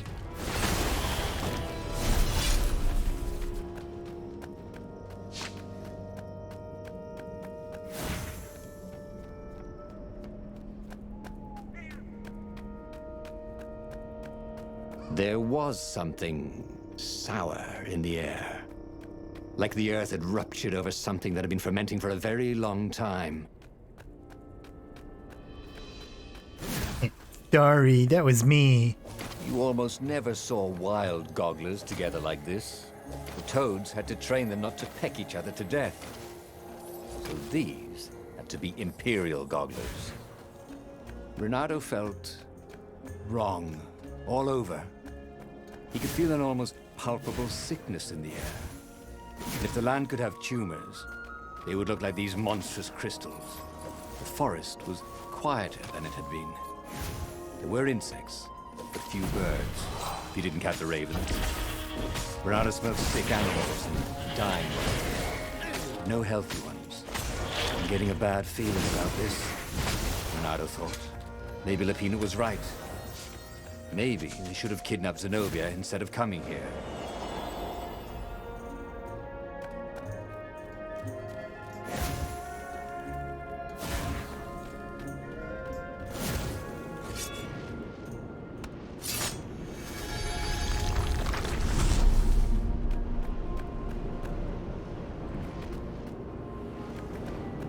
The thing about puzzles was, once you solved one, you knew how to solve it again. Puzzles had no, what was the word? Replayability? Renato wondered if you could design a puzzle that would be different every time you played with it. Wouldn't that be fun?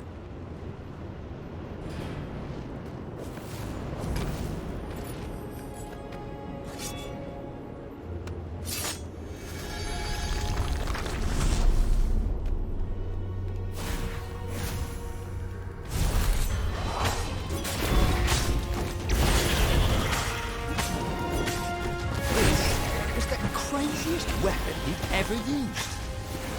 Or not.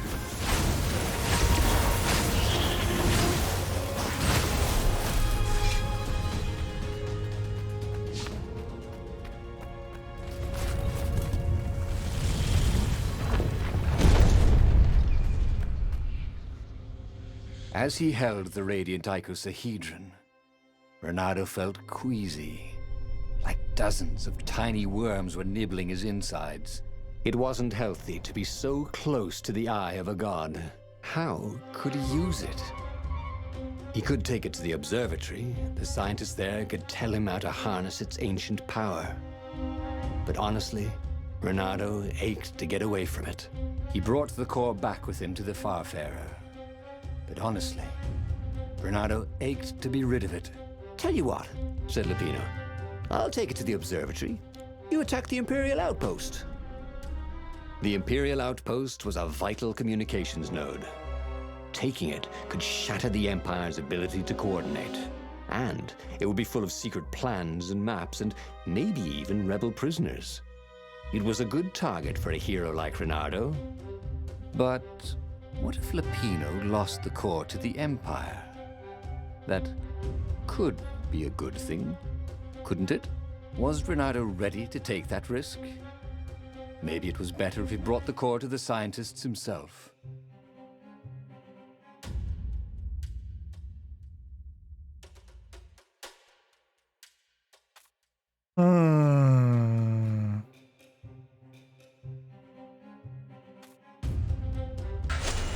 Let's do it. Leonardo, you won't regret this. I'll treat the core like it was my own baby daughter. As the Farfarer dived towards the Nexus, Lapino was jumping up and down with excitement. "Stop rabbiting around," Renato said. Lapino just stared at him. The moment the ship landed, Lapino leapt off the ship.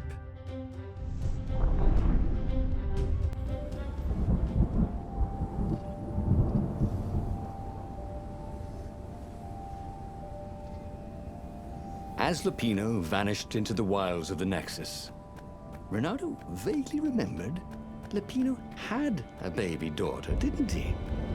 and he told her mother he was going out to get some Easter eggs, and he'd never come back. But Renato was relieved not to carry the core anymore. He was already feeling better. And who knows, maybe this time Lapino would get it right. And if Renato could take the outpost, he'd have access to all the Empire's communications in this sector. Right? Good thing Renato didn't have vertigo.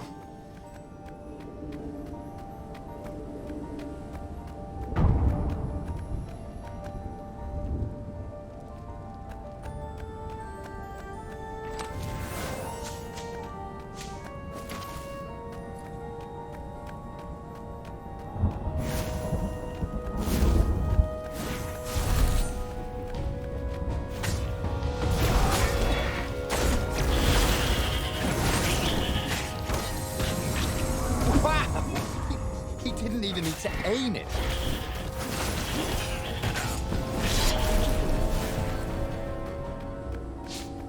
Renato caught his breath. His joints still hurt, but he couldn't feel the poison in his system anymore. He'd let the armature slip out of his hands to save his friend Lapino. Of course he had to let Lapino take the core. The rebellion needed every man doing his duty. And the rabbit would be no good taking on an Imperial outpost, right? So if I had to guess, Lapino is probably going to take the core to the Emperor, which might still be a good thing. Probably not, though.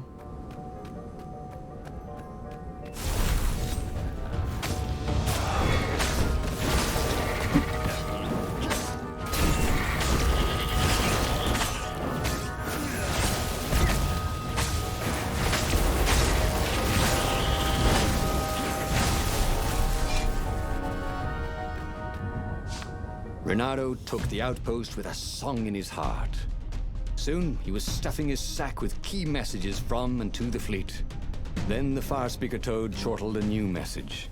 The observatory had been sacked by ravens. Lapino and all the scientists had been taken to the mountains. Why? Why had he trusted Lapino again? And now the Empire had the core. Renato hailed the rebel base to warn them. But their Far Speaker didn't crowd back. Was the base under attack too?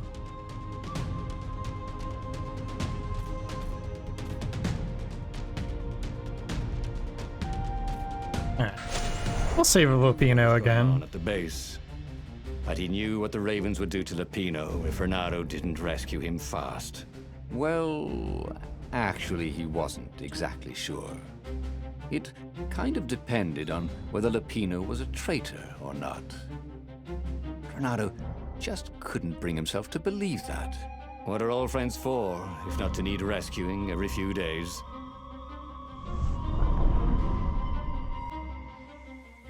Renato felt a twinge of doubt. Should he have gone to the base? No. Logically, wherever they'd taken Lapino was probably where they took the core, right? Oh, why couldn't Lapino have just, for once, not got himself captured? Was that too much to ask? He shouldn't be too hard on the rabbit. No, he meant well, and he was insanely brave. You have to admire that. Ah. All right.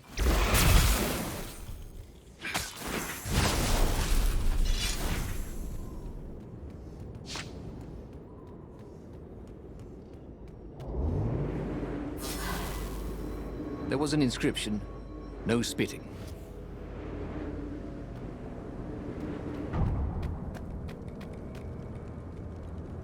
All this ends up leading to the same spot, I'm pretty sure.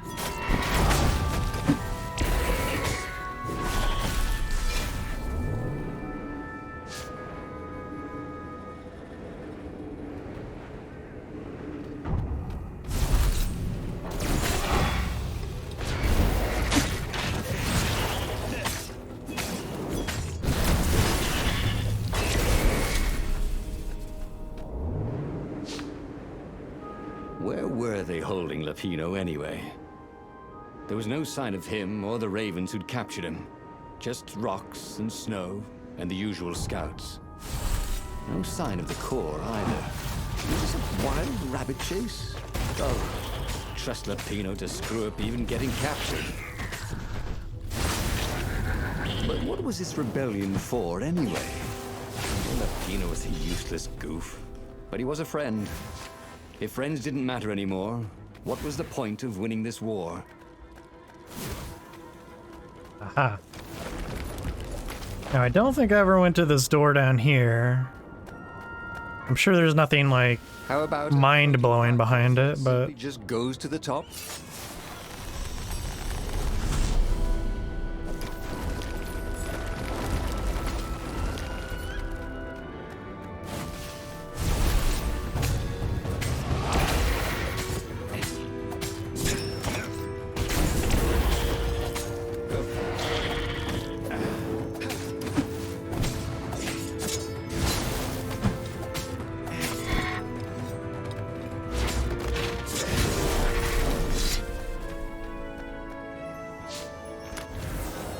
There were a lot of shiny, smooth, and curved with leather, buckles, and kind of smelled, you know what? Never mind. Yes, there was also ore and other useful stuff. Let's focus on that, shall we?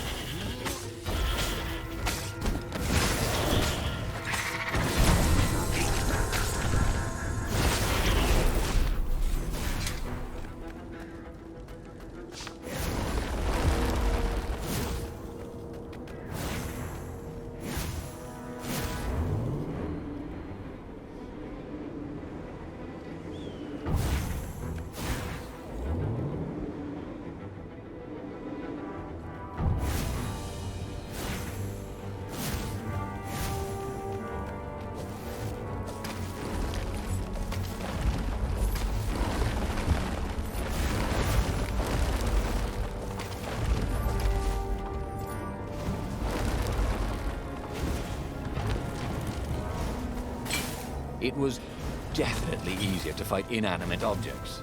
Renato thought of the choices he had made so far. Rescuing a friend and then sending him to be captured. Recovering a super weapon and letting it fall into enemy hands. Risking an assault on an enemy base for military secrets and then failing to deliver them. At the end of the mountain path, Renato came to a clearing. There was a campfire. Raven feathers and... oh, Lapino's lucky deck of cards. Well, that wasn't good. Renato hoped Lapino had not tried to cheat his captors at cards. Ravens were much better than weasels at counting, and they had a very poor sense of humor. Then, he saw what he had hoped never to see. Fresh scraps of rabbit fur. Ragged and bloody, ravens would eat anything. By Grabthar's hammer! Renato screamed at the sky. I will avenge you! The rebels had assembled their fleet. Ahead, the clouds were dark with Imperial ships. If he could reach the Emperor before the rest of the rebels did, maybe he could settle this without too much bloodshed. He set sail, and the Farfarer shot forward.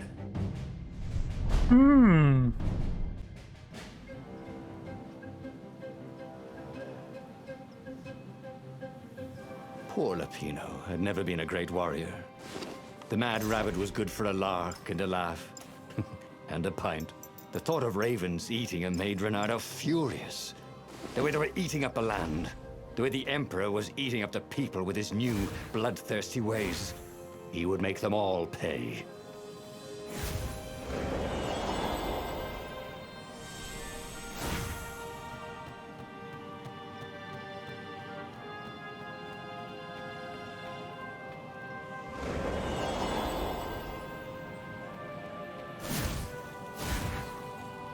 portal was heavily guarded. It must go someplace they really didn't want it to go.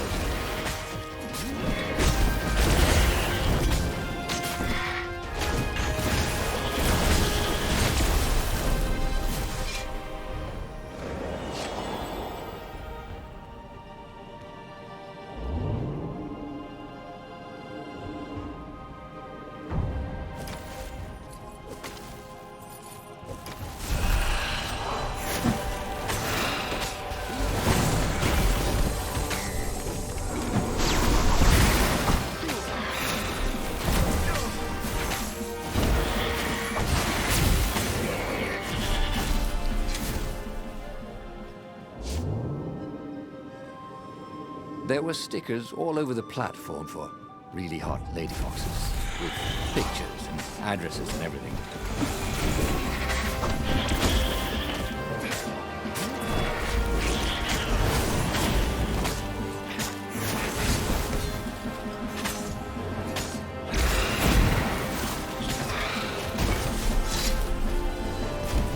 He had given up every objective to save his friend.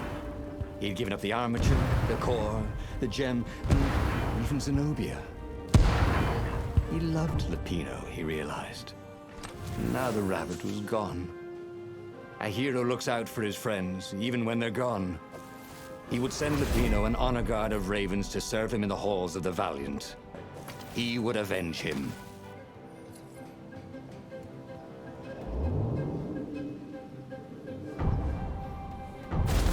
It's like having a pet. Well, like having a gobbler for a pet.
Alright.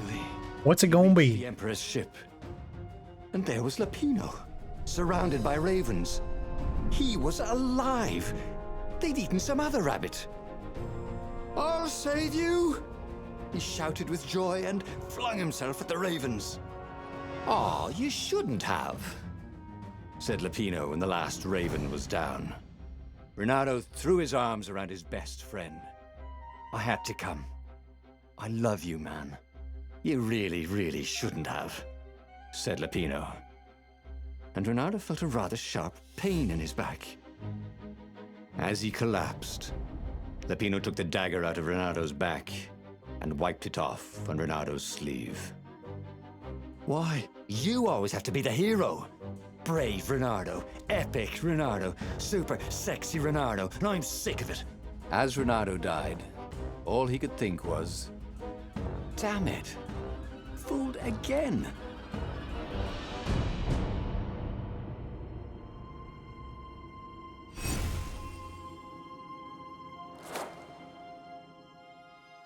Wow, 5 wind essence?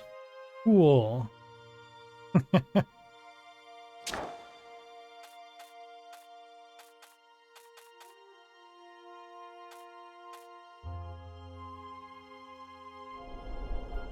Alright. One more.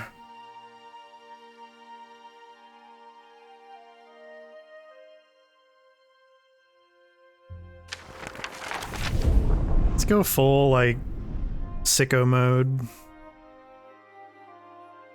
The clouds parted over the Isles of Boreas. It was time to choose. The rebellion was in trouble. Ravens were scouting for the secret rebel base. They needed a game changer. Pieces of the Sky Ripper had surfaced. Renato knew that using it could go catastrophically wrong, but he was sure he could figure out how to use it safely. Also, a temple had risen out of empty desert. The Iblis Stone was hidden there. It was a dangerous artifact. It could corrupt its user into a bloodthirsty monster.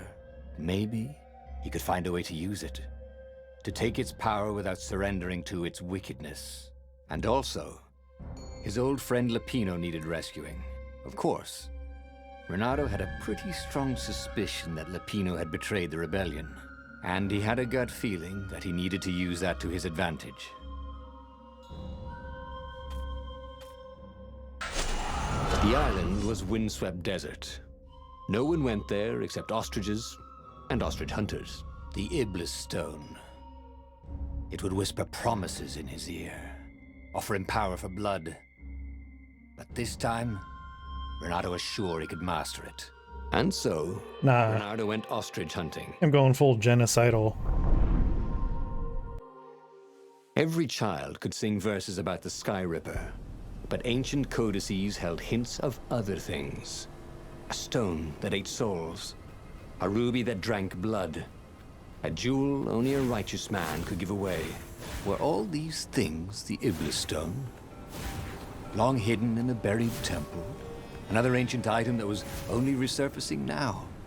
Drawn up from the deeps by the Emperor's horrific rituals?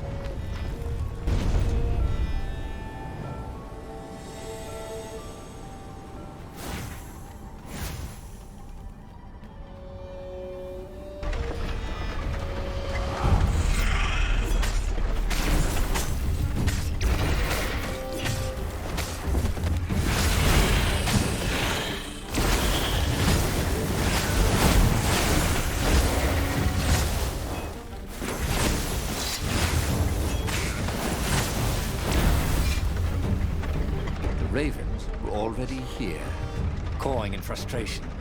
They were still searching for a way in. Good. Then he hadn't come too late.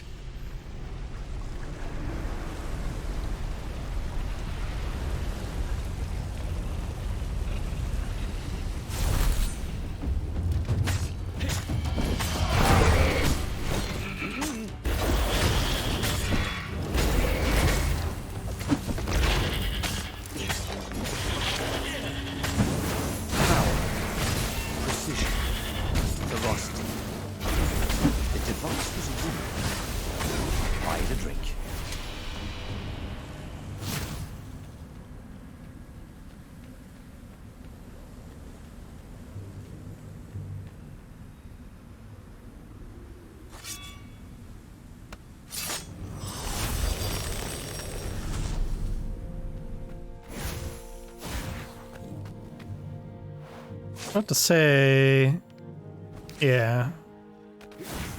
This is the path I took before, the first time. That's the normal path over here. Okay. Nothing is what's over there.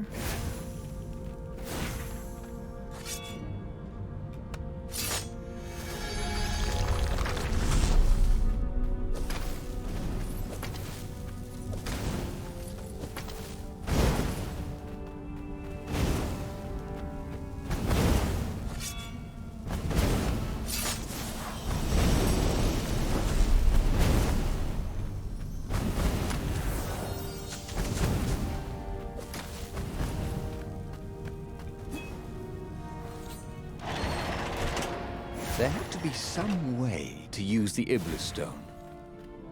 It was old, wasn't it? People are so much cleverer now. And Renato was pretty sure he was cleverer than most people. True, big true.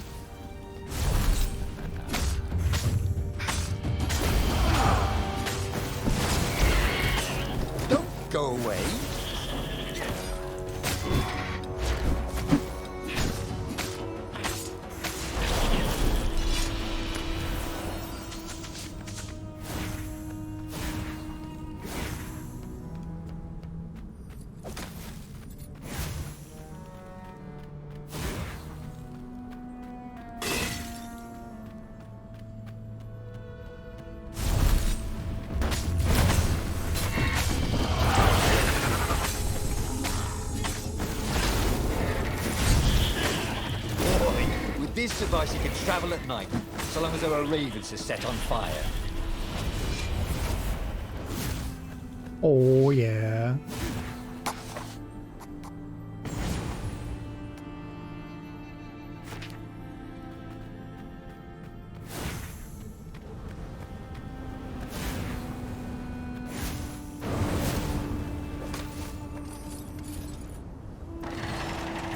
The ravens at least could not get past this point. Obviously, the temple builders knew how to deal with tomb raiders.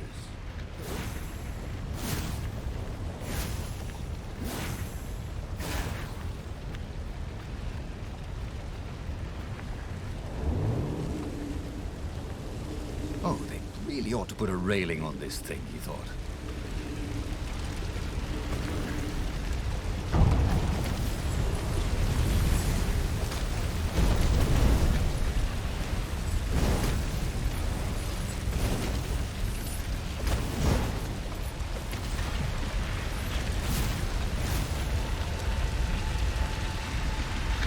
It was a stone of the purest blackness. It reflected no light, like a void made solid. Nervous, he picked it up. I can make you mighty. Who said that? Give me blood. It was the stone, eager, thirsty. Kill the Emperor's daughter.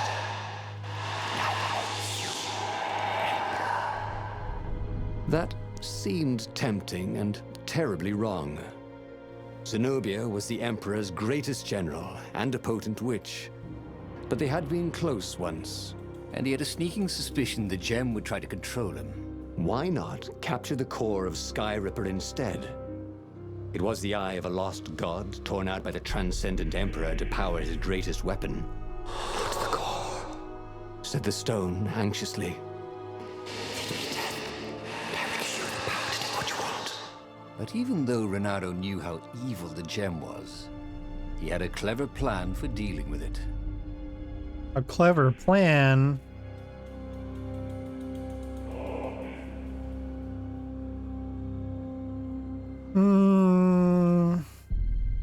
I think we totally kill Zenobia here, right?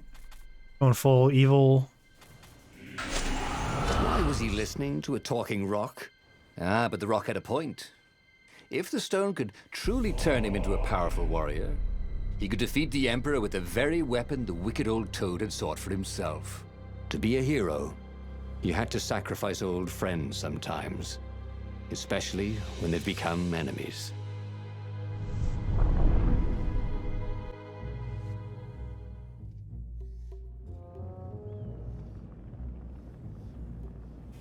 As he placed the impossibly black crystal in his gauntlet, Renato had a sudden vision. Charred fields covered in dead ravens below a black sun. Was it the time of the lost gods before the Transcendent Emperor? Was it the future? Feed the souls, it whispered. Take the power. He could feel the stone's hunger for souls, its thirst for blood. All right, I get it. This was going to be interesting.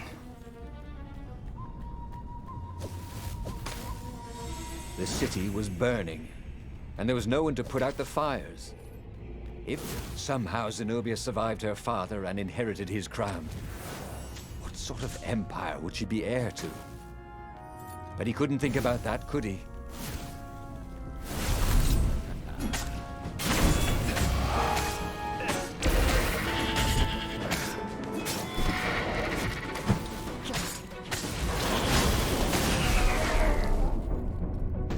Slow.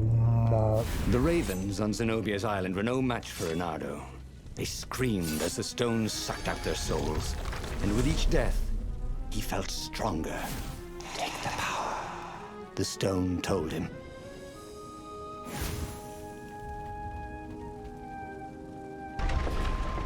He couldn't do worse with Zenobia than he'd done with the core, could he?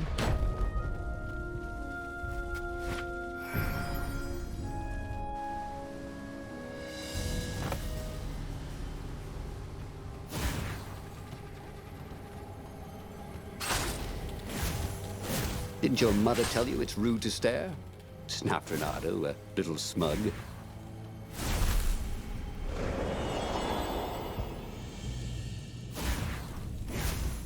Zenobia was waiting for Renato. She was alone, confident as always. Fire danced at the tips of her claws. Are you here to surrender? She seemed as cocksure as he felt. But she didn't know he had the stone. And I've missed you too, love. Oh, man. Spotted the stone and bolted without another word.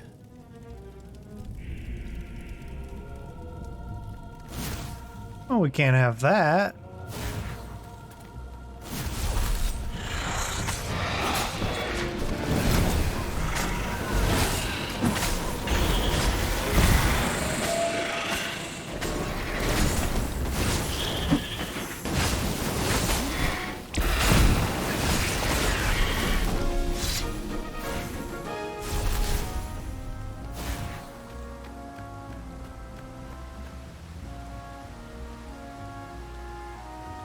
Finally, Renato caught up to her. He had never seen her scared before. At school, she'd been the determined, brave one. Now her eyes were wide, frightened. He didn't like seeing her this way. Kill her, whispered the stone. You cannot win your rebellion without it. Please. No, said Zenobia. Not that way. Oh, they had been so close once. Could he really feed her soul to his demonic gem? But if he spared her, he would not get the full power of the stone. Oh, how could he be the hero he wanted to be? Feed With her. a flick of his wrist, he slashed Zenobia's throat. Her eyes widened even more. And then the light went out of them. Renato felt amazing. Power was rushing into him like water from a burst dam. Oh, such brilliance, exulted the Iblis stone. Tasty. He felt a bit bad about killing her. He was pretty sure she still loved him. But needs must when the devil drives. Renato returns to the Farfarer and set a course for the Nexus. The Empire had a communication outpost there. He could call the Emperor directly.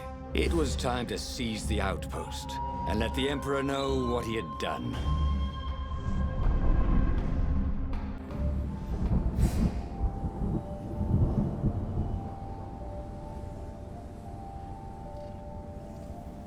The Nexus was beautiful. He'd never realized how beautiful. Everything glowed. The wind was so sweet. The sun so soft. The stones so warm. The black raven feathers. Black feathers. Suddenly, his eyes are filled with them. He's falling through smoke under a dead sun. Voice calls him home. Is this a vision? Whose? Is this the time of the lost gods? Or the future? No matter. What mattered now was killing his way to the Imperial outpost and challenging the Emperor from there.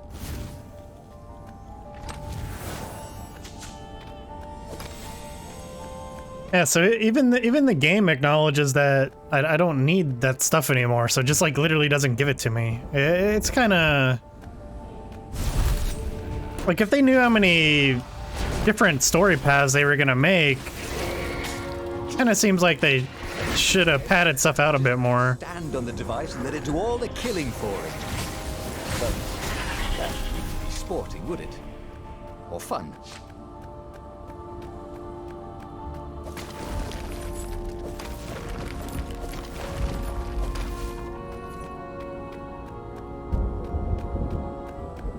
Up ahead was Lapino. What was he doing here? Bernardo! Hey, buddy! Hey there, old buddy! Please don't kill me! Why would I kill you? Asked Renato, although he had been thinking about it. Well, you've become... I mean, no disrespect at all here. Kind of Evil? Maybe you should, I don't know, go to the mountains to have a think? See if maybe you're sure the stone is not all that healthy a thing to keep? I suppose you wanted, Renato said, and poked Lapino in the chest for emphasis. Oh, had he just killed Lapino? Oh, damn it. Okay, okay.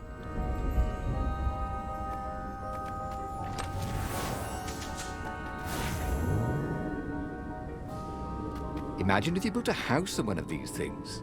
Oh, that would be amazing. It would be like having a boat.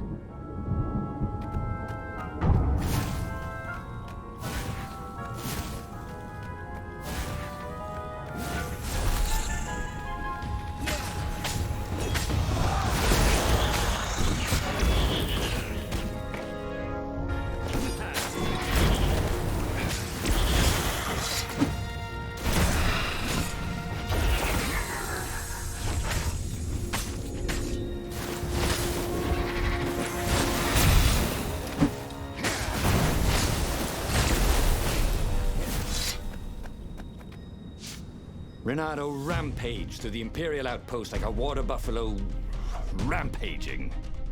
At the last moment, he remembered not to kill the Farspeaker Toad. After all, he wanted a word with the Emperor. But there was only silence. Haha! The Emperor was scared, like little girl. Well, he would gather the rebel army and slaughter the Imperial fleet. Applauded the Iblestone. Tremendous. Then the Emperor would have to answer his Farspeaker, wouldn't he? Who are you? Asked a distant voice that sounded uncomfortably like Zenobia. What have you become? The mountains. Go to the mountains, urged another that sounded a bit like Lapino.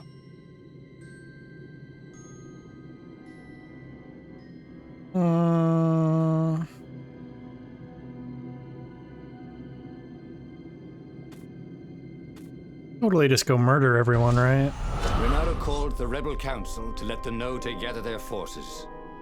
Then he killed the Farspeaker Toad. Why?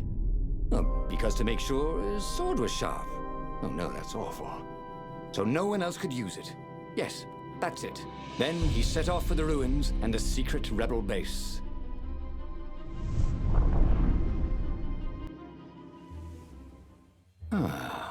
The ruins were crawling with ravens. Probably looking for the secret base, Renato thought. But then he realized they're probably looking for me. They must be very scared of me. Well, here I am! You are the honest warrior ever, whispered the Iblestone. And he had to agree with it, for once. Who was as good as Renato? Nobody. Always wanted a flying carpet. This was more like a flying tabletop. But it would do.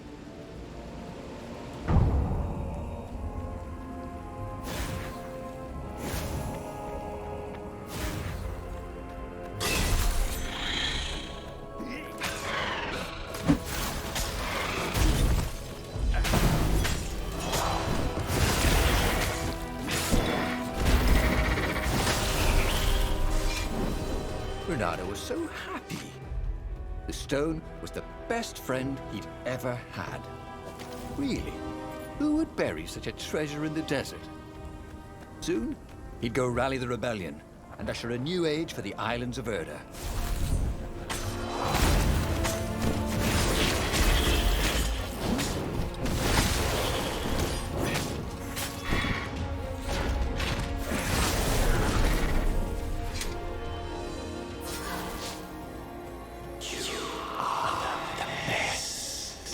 Urged the stone. Let me make you Emperor. Come to think of it, Renato thought as he put down another raven, why shouldn't I be Emperor? How did anybody get to be Emperor anyway? Oh. By making war. I mean, not counting the transcendent emperor, obviously, who had banished the lost gods and started time. Yes, he should be emperor. He would make a great emperor. Right, Stone? Oh, right, boss.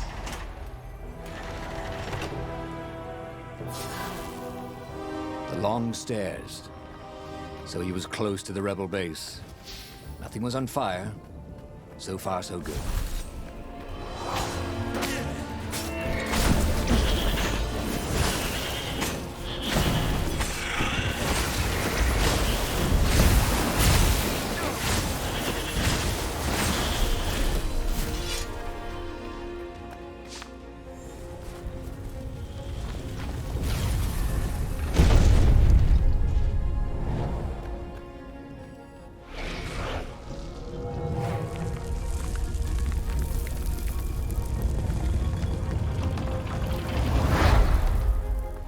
Renato strode into the council.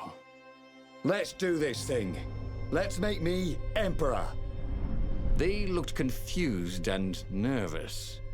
Ah, had he mentioned the emperor thing? He meant to bring that up later. I mean, let's go win this rebellion. He waved his sword around encouragingly. They ran. Cowards. He'd stop them. He cut down a few to inspire the others.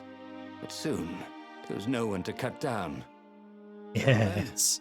He'd have to attack the fleet alone. More for me, he said. Unless it was the stone that said it. Traitors. Traitors, all of them. They'd run rather than following him, rather than cheering him. What should he do to the cowards? Anything he wanted to. After all, he was a true hero, the best warrior there ever was. No one could stop him now. But first, finish him. The Emperor, that is. Now, I kind of see this ending up one of two ways. Either I, like, kill the Emperor and I just get, like, taken over. Where was the rebel fleet? Or Trying an assault. the Emperor has... It's a day in history. The downfall of this dynasty. And a new one to take its place. He didn't have to kill all the ravens. He could enslave them. And enslave the toads, too. All the animals would worship him as a god. For he had once been a god. They would willingly give him their blood and their souls. And the world would change. Would become familiar again.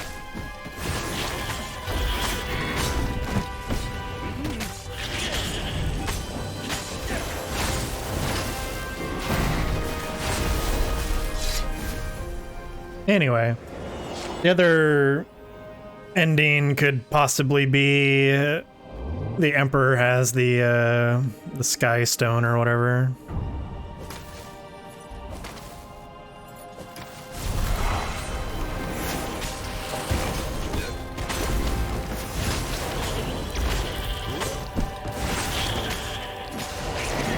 That is how we do it, said Renato to himself.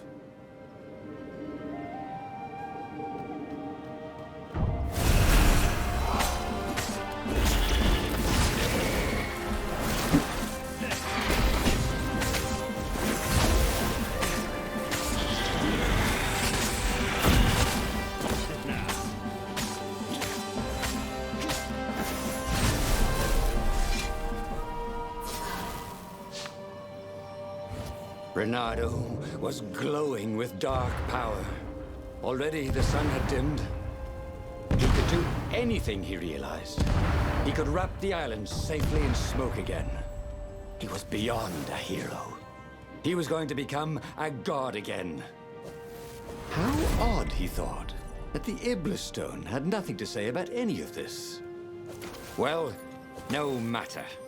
Once he killed this petty toad emperor, he would bring back the Black Sun.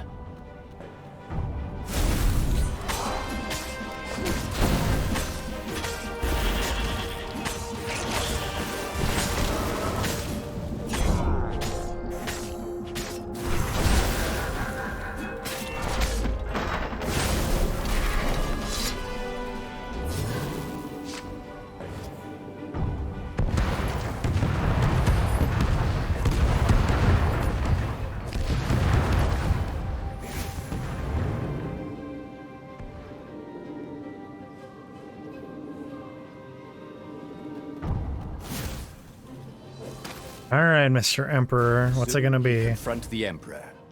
Again. This time, he'd make an end of him. He'd screwed up last time, but he had a good feeling about this time.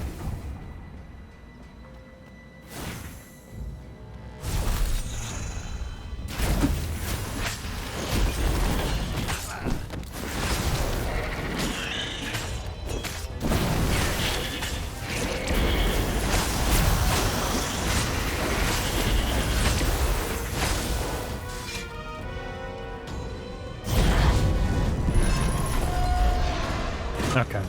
What's it gonna be?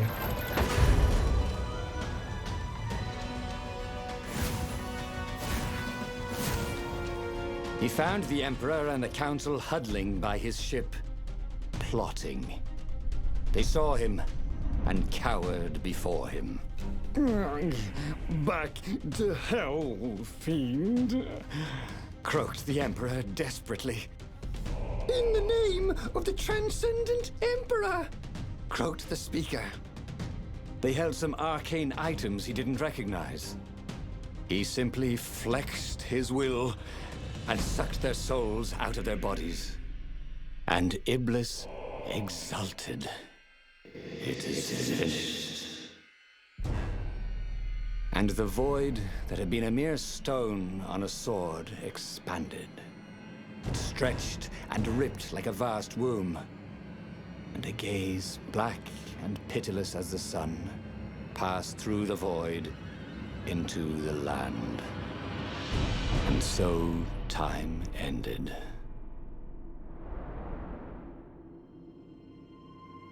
Okay. That's cool, I guess.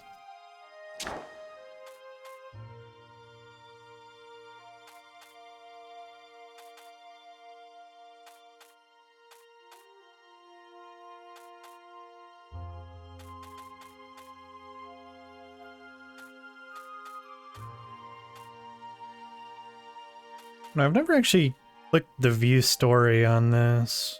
Let's see what it does. Oh, okay.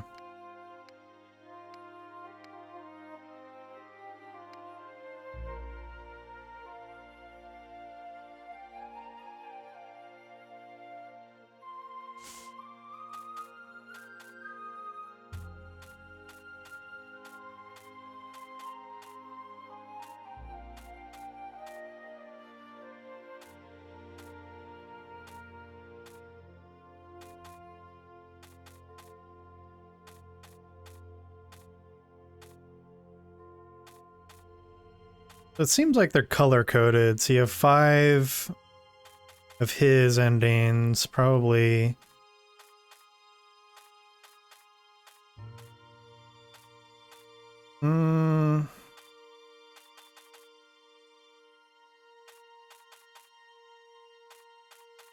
Then 6 furs. 6 of the stone.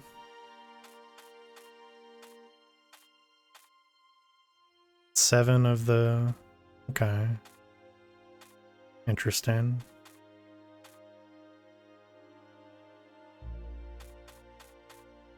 Well, unfortunately, can't really be compelled to do all of these, as there is really nothing more gameplay-wise.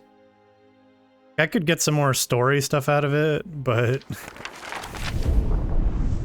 eh. The clouds parted over the Isles of Boreas. It was time to choose. The rebellion was in trouble. Ravens were scouting for the secret rebel base. They needed a game changer. Pieces of the Sky Ripper had surfaced. Renato knew that using it could go catastrophically wrong, but he was sure he could figure out how to use it safely. Also, a temple had risen out of empty desert. The Iblis stone was hidden there. It was a dangerous artifact. It could corrupt its user into a bloodthirsty monster.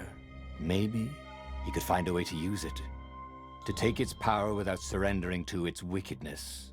And also, his old friend Lapino needed rescuing.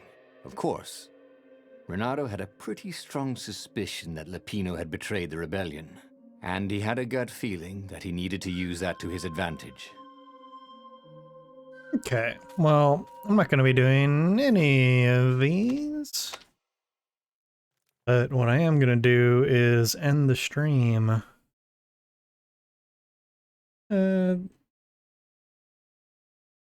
Not quite full duration I would have liked, but the stories honestly get like faster and faster, especially like when you're not actually actively trying to get loot every cycle. So yeah, at this point, it's like nice that there's so many different endings, but it's kind of just going through the motions. And it's really not that fun when there's no upgrade paths or anything like that left to do. Like, okay, I can do the combat, which is admittedly fun. I could just do that in between like story things happening, but it's like, okay. Not super compelling. Now what I would have liked them to do, and I kind of mentioned some of these things earlier, is they really needed different sword upgrading potential, not just like, oh, it's just better now. Like I said, it would have been nice if, for example, the fire sword had like a passive augment where if you dashed, like set enemies on fire or left like a blazing trail for like a second or two, or just something like that. Because combat was getting very repetitive. And pretty much the only times I would die is if there was like just some annoying grouping of enemies, like a bunch of the exploding dudes. And I just happened to like dash near enough to one and it just like blew up, and chain reaction of nonsense, right? I also would have liked to see a point to ore besides just upgrading stuff, and also just kind of like a slight overhaul to the entire treasure system itself. Like, it would have been nice to use spare elemental ore to like make a bunch of normal ore and use it to like I don't know, like respec at the very least, just so you could try out different things. Even though, I mean, like, when you kind of know what's good when you know what's good, so it's like whatever. But they probably could have retooled that. Let's see, what are some other things that could have been better? um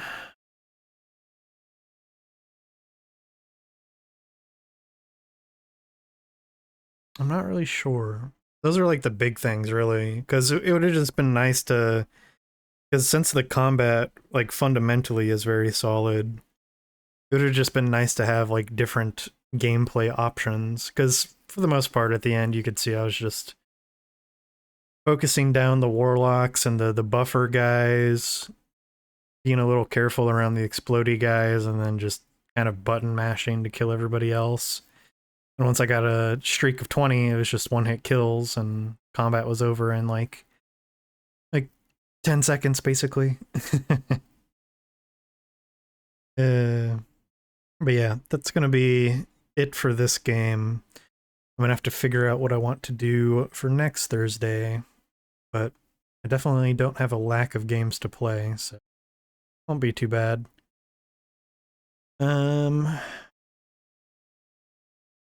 Tomorrow is Final Fantasy, and gonna be starting Heaven's Ward proper. I was supposed to do it on Sunday, but stuff came up.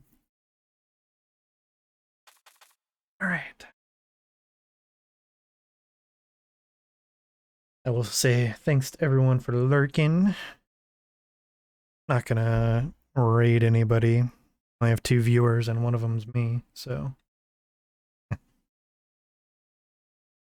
Right. I'll catch everyone tomorrow. Bye-bye.